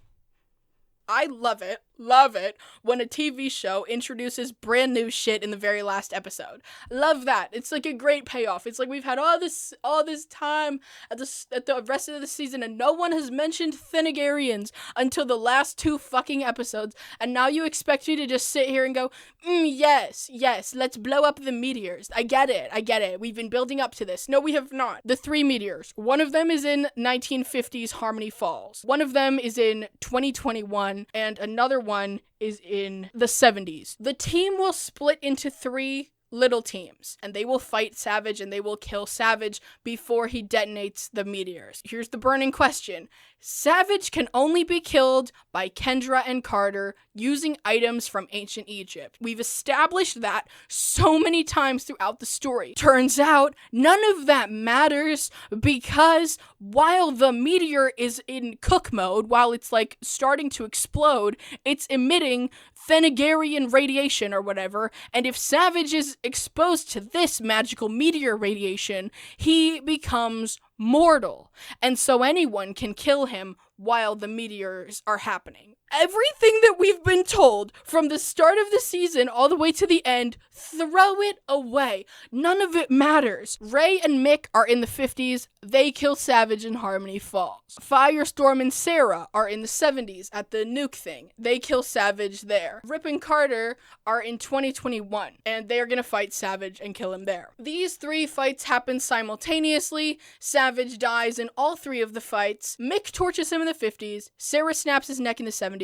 And it's Rip who lands the killing blow on Savage in 2021. Kendra does have a moment in the final boss fight with Savage where she kind of stabs him and she says, "Goodbye, my love." So Kendra does get her moment, but ultimately it is Rip Hunter, main character supreme, who gets to kill Savage. So now Savage is dead 3 times. There's no shot he can come back to life or reincarnate or whatever because he was mortal when he died, but there's still 3 meteors about to explode. So Ray shrinks his meteor with his atom suit. Firestorm transmutes their meteor. The 2021 meteor is a problem because it's about to go critical and they have no way to stop it. So what does Rip Hunter do? He hops in the Wave Rider, he tractor beams the meteor, and he flies straight into the sun with it. The camera zooms so far in on Rip Hunter's eyeball that you can literally see his contact lens. And he has like a weird little kind of hallucination moment where he sees Jonas and Miranda, and Gideon is talking to him, and Gideon says that she's not ready to die yet, and then Rip's like, me neither. And they are literally at the sun. The Wave Rider is about to touch the sun. He's able to somehow turn around and go back and not burn up in the sun. Then he ends up getting back to 2021 20 minutes before everyone's like freaking out over the meteor, and then the meteor suddenly disappears, and then Rip Hunter shows up behind them and he's like, guys, I threw it in the sun. Now that everything is settled, they killed Savage, Kendra and Carter are reunited, the meteors aren't a problem, they destroyed the Oculus. The team has a choice. They're gonna go back to 2016. Anyone who wants to stay can stay, anyone who wants to continue is welcome to get back on the Wave Rider. Sarah goes to the graveyard, she sees Laurel's grave. Her and her father agree that Laurel would want Sarah to go back on the time ship and continue being a legend of tomorrow. Jax and Stein also both agree to rejoin Rip. Mick is taken back to 2013, and he has a moment with Leonard Snart. Mick tells 2013 Snart that he is a hero to him. Rip tells Mick that anytime he wants, they can come back to this moment in 2013. Kendra and Carter decide that their narrative is over. They have served their purpose to the plot, and they will not be rejoining the Legends of Tomorrow. They are done. Hawkman and Hawkgirl, because Hawkwoman was taken, are out of here. Everyone else agrees to rejoin Rip. They're about to get on the Wave Rider and fly off into their new adventure. Psych! The Wave Rider comes crashing down from the sky, and then out from it steps a man we've never seen before. His name is Rex Tyler. He was sent here to this exact moment by Mick Rory. He is from the Justice Society of America, and he is warning the Legends not to get in the time ship.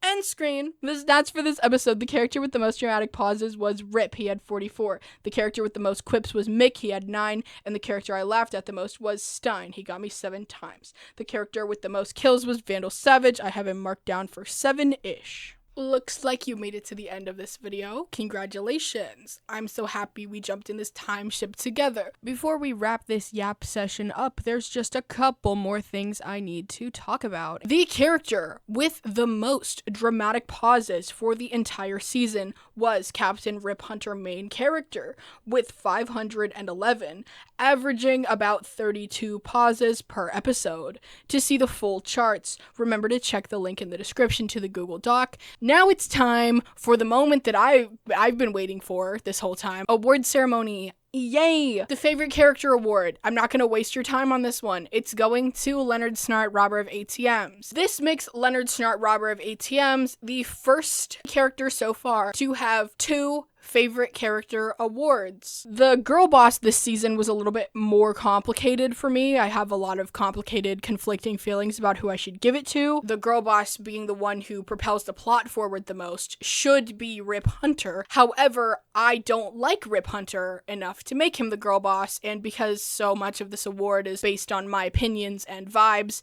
it's not Rip. 2 characters who are in the running are Sarah Lance and Martin Stein. Stein really grew on me this season. I know I've said it before. I've babbled on about it already. I didn't like him in The Flash. I thought he was annoying. I thought he was a stupid side character. I wished he wasn't there most of the time. Now that he's had his time to shine in a different show, in a different context, I love him and I can't wait to continue seeing him in future seasons. I've been wanting to give Sarah an award for ever because she is just genuinely one of my favorite characters in the entire Arrowverse. There are way more opportunities for her to girl boss the fuck out, and while I think she definitely did this season, the character who really impressed me the most had to be Professor Stein. So he is the season 1 Legends girl boss. Congratulations, Martin Stein. Overall, I really enjoyed this season. I think that Legends of Tomorrow, the first season, really just felt like an extended crossover of just all of the best side characters together. Just watching it, not thinking about it too critically, it's just fun. It's fun to see my favorite characters interacting with my other favorite characters, going to the Old West and going to the 70s and going to the 50s and going to the future. It's just fun. I feel like Legends is a very character-driven show rather than a plot-oriented show. Towards the end, the plot did kind of fall apart, in my opinion. However, I don't think that this is the worst offense in the Arrowverse of a plot falling apart. To me, with this show and with just how great everything else is, the plot truly doesn't matter. It can take a back seat because everything is very entertaining. Like and subscribe if you made it to the end, if you liked the video. The next videos in this series that I'll be making are Supergirl seasons 1 and 2. They will be 2 separate videos, but I want to do them right in a row. It's going to be like a Supergirl extravaganza. If this is your first time checking in on my channel and you want more Arrowverse right now, there's an entire playlist of Arrowverse shows that I've already talked about. And remember that you, yes you, are my best bestie, and I will see you in the next